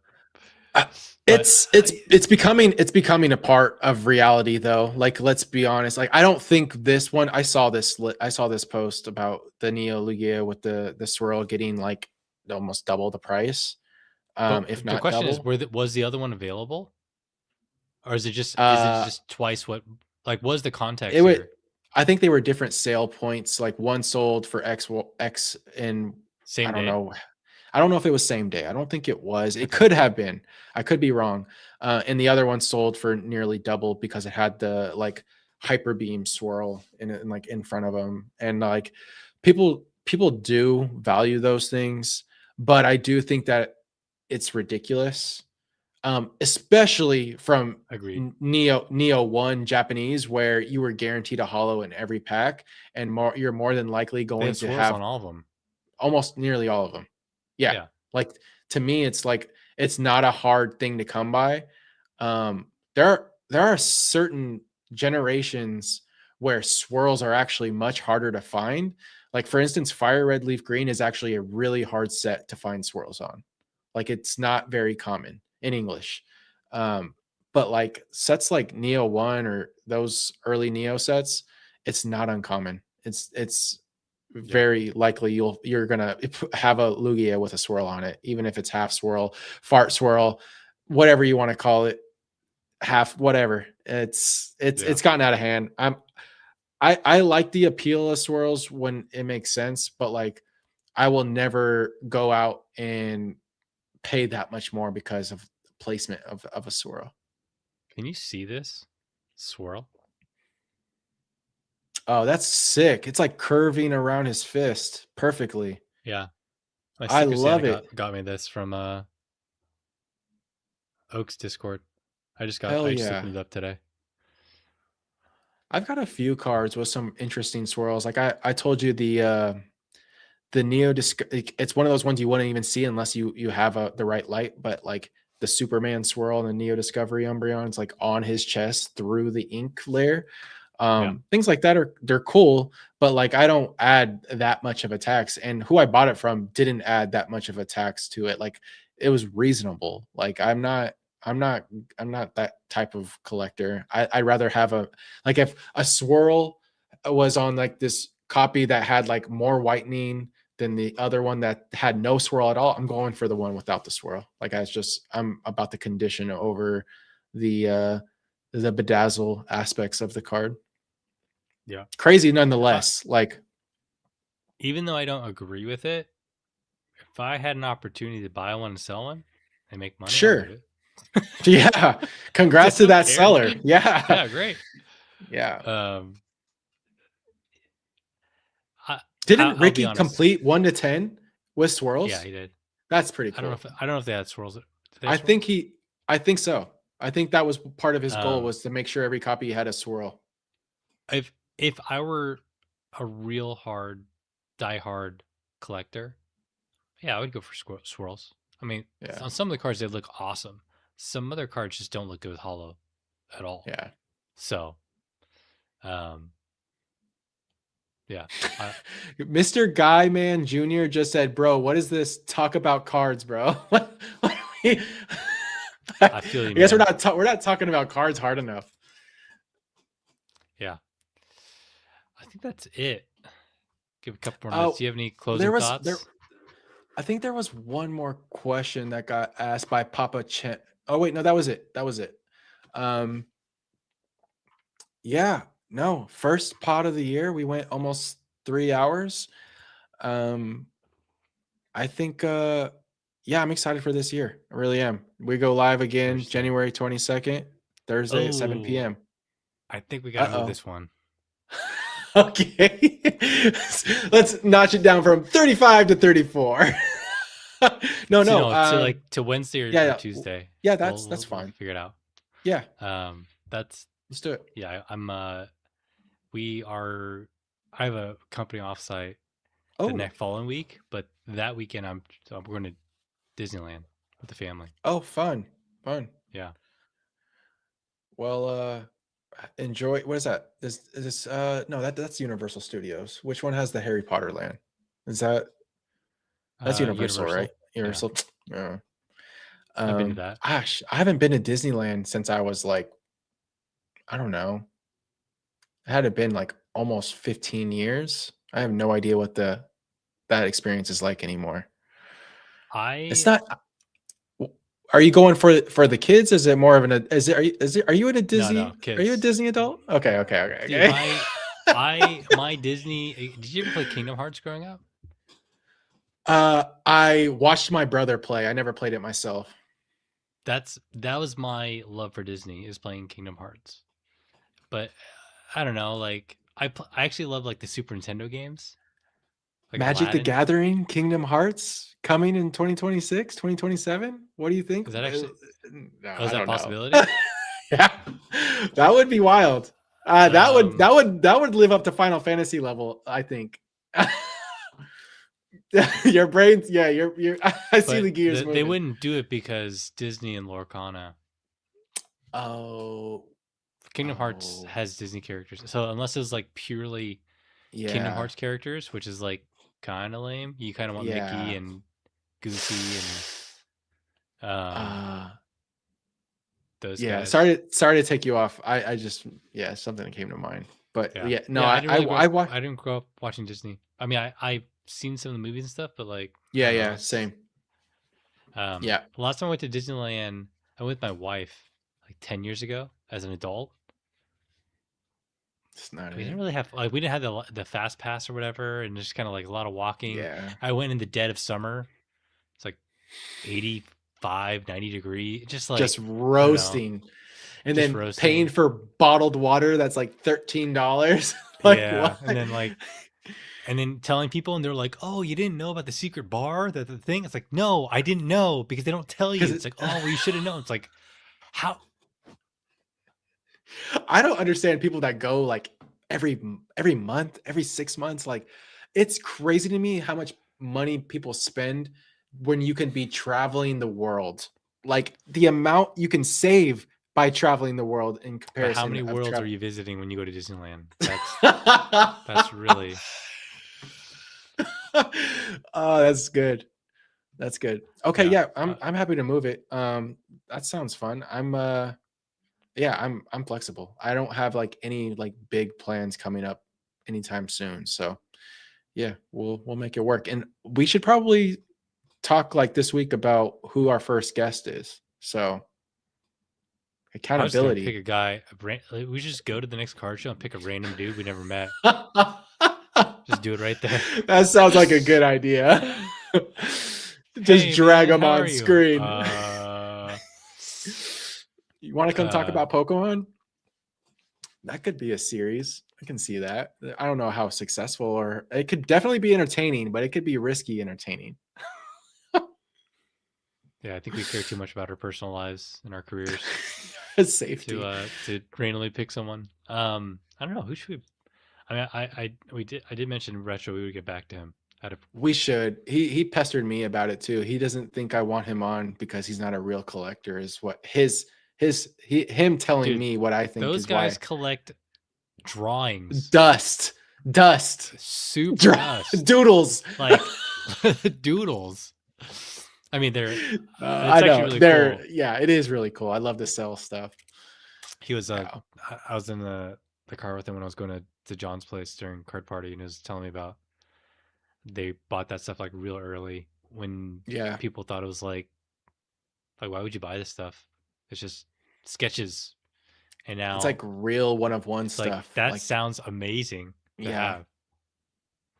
Yeah. Um, Anytime John posts in his like collecting room, like wherever that is, there I'm like, ooh, that's sick. That Pikachu one that he has, I think it's with Ash, is really, really cool. And just a lot of the DBZ stuff. Like if I could go down that rabbit hole, I would, but it's just it's too much. There's too much to collect, man. There's just so much. I don't have anywhere to put that stuff. Yeah, yeah. I'm not Same. good at being organized or Same. decorating or anything like Us that. Californians, we don't have this Dude, space. yeah, We really it's don't. We really don't. space is a premium, and Yeah. knowing how to decorate is also a premium. And my wife, I don't think my wife's gonna help me. I think she's fed up with all my stuff everywhere. Which, to be fair, I It's understand. fair. Yeah. Ricky did. Yeah, He just joined. He did say that every copy has a swirl in his Neo Lugia 1 through 10. That's actually pretty cool. but I no like mouth that kind of go. swirls or fart swirls. So Yeah. therefore, they don't Yeah. count. Sorry. Gotta try Yeah, again, yeah. Ricky. No, no premium placement doesn't count. Yeah. Oh, your swirl is slightly off frame. Doesn't count. Yeah, doesn't count at all. Um, cool, man. I think that's all I got. Yeah, Anything you want to close on? likewise. No, thank you for everyone that stuck around this whole chat. I know you East Coast folks are probably all asleep, but to you West Coasters that stuck it out, we appreciate you. We'll be live in a little around 2 weeks. We typically announce that on Instagram. Follow us on Instagram. Uh, keep a lookout for us on maybe a post on YouTube too, but we'll notify when we go live next. Thanks everyone. Appreciate y'all as Well always. said. Thank you guys. We'll catch you in the next one. Take care of yourselves and Peace. peace. Oh, balloons.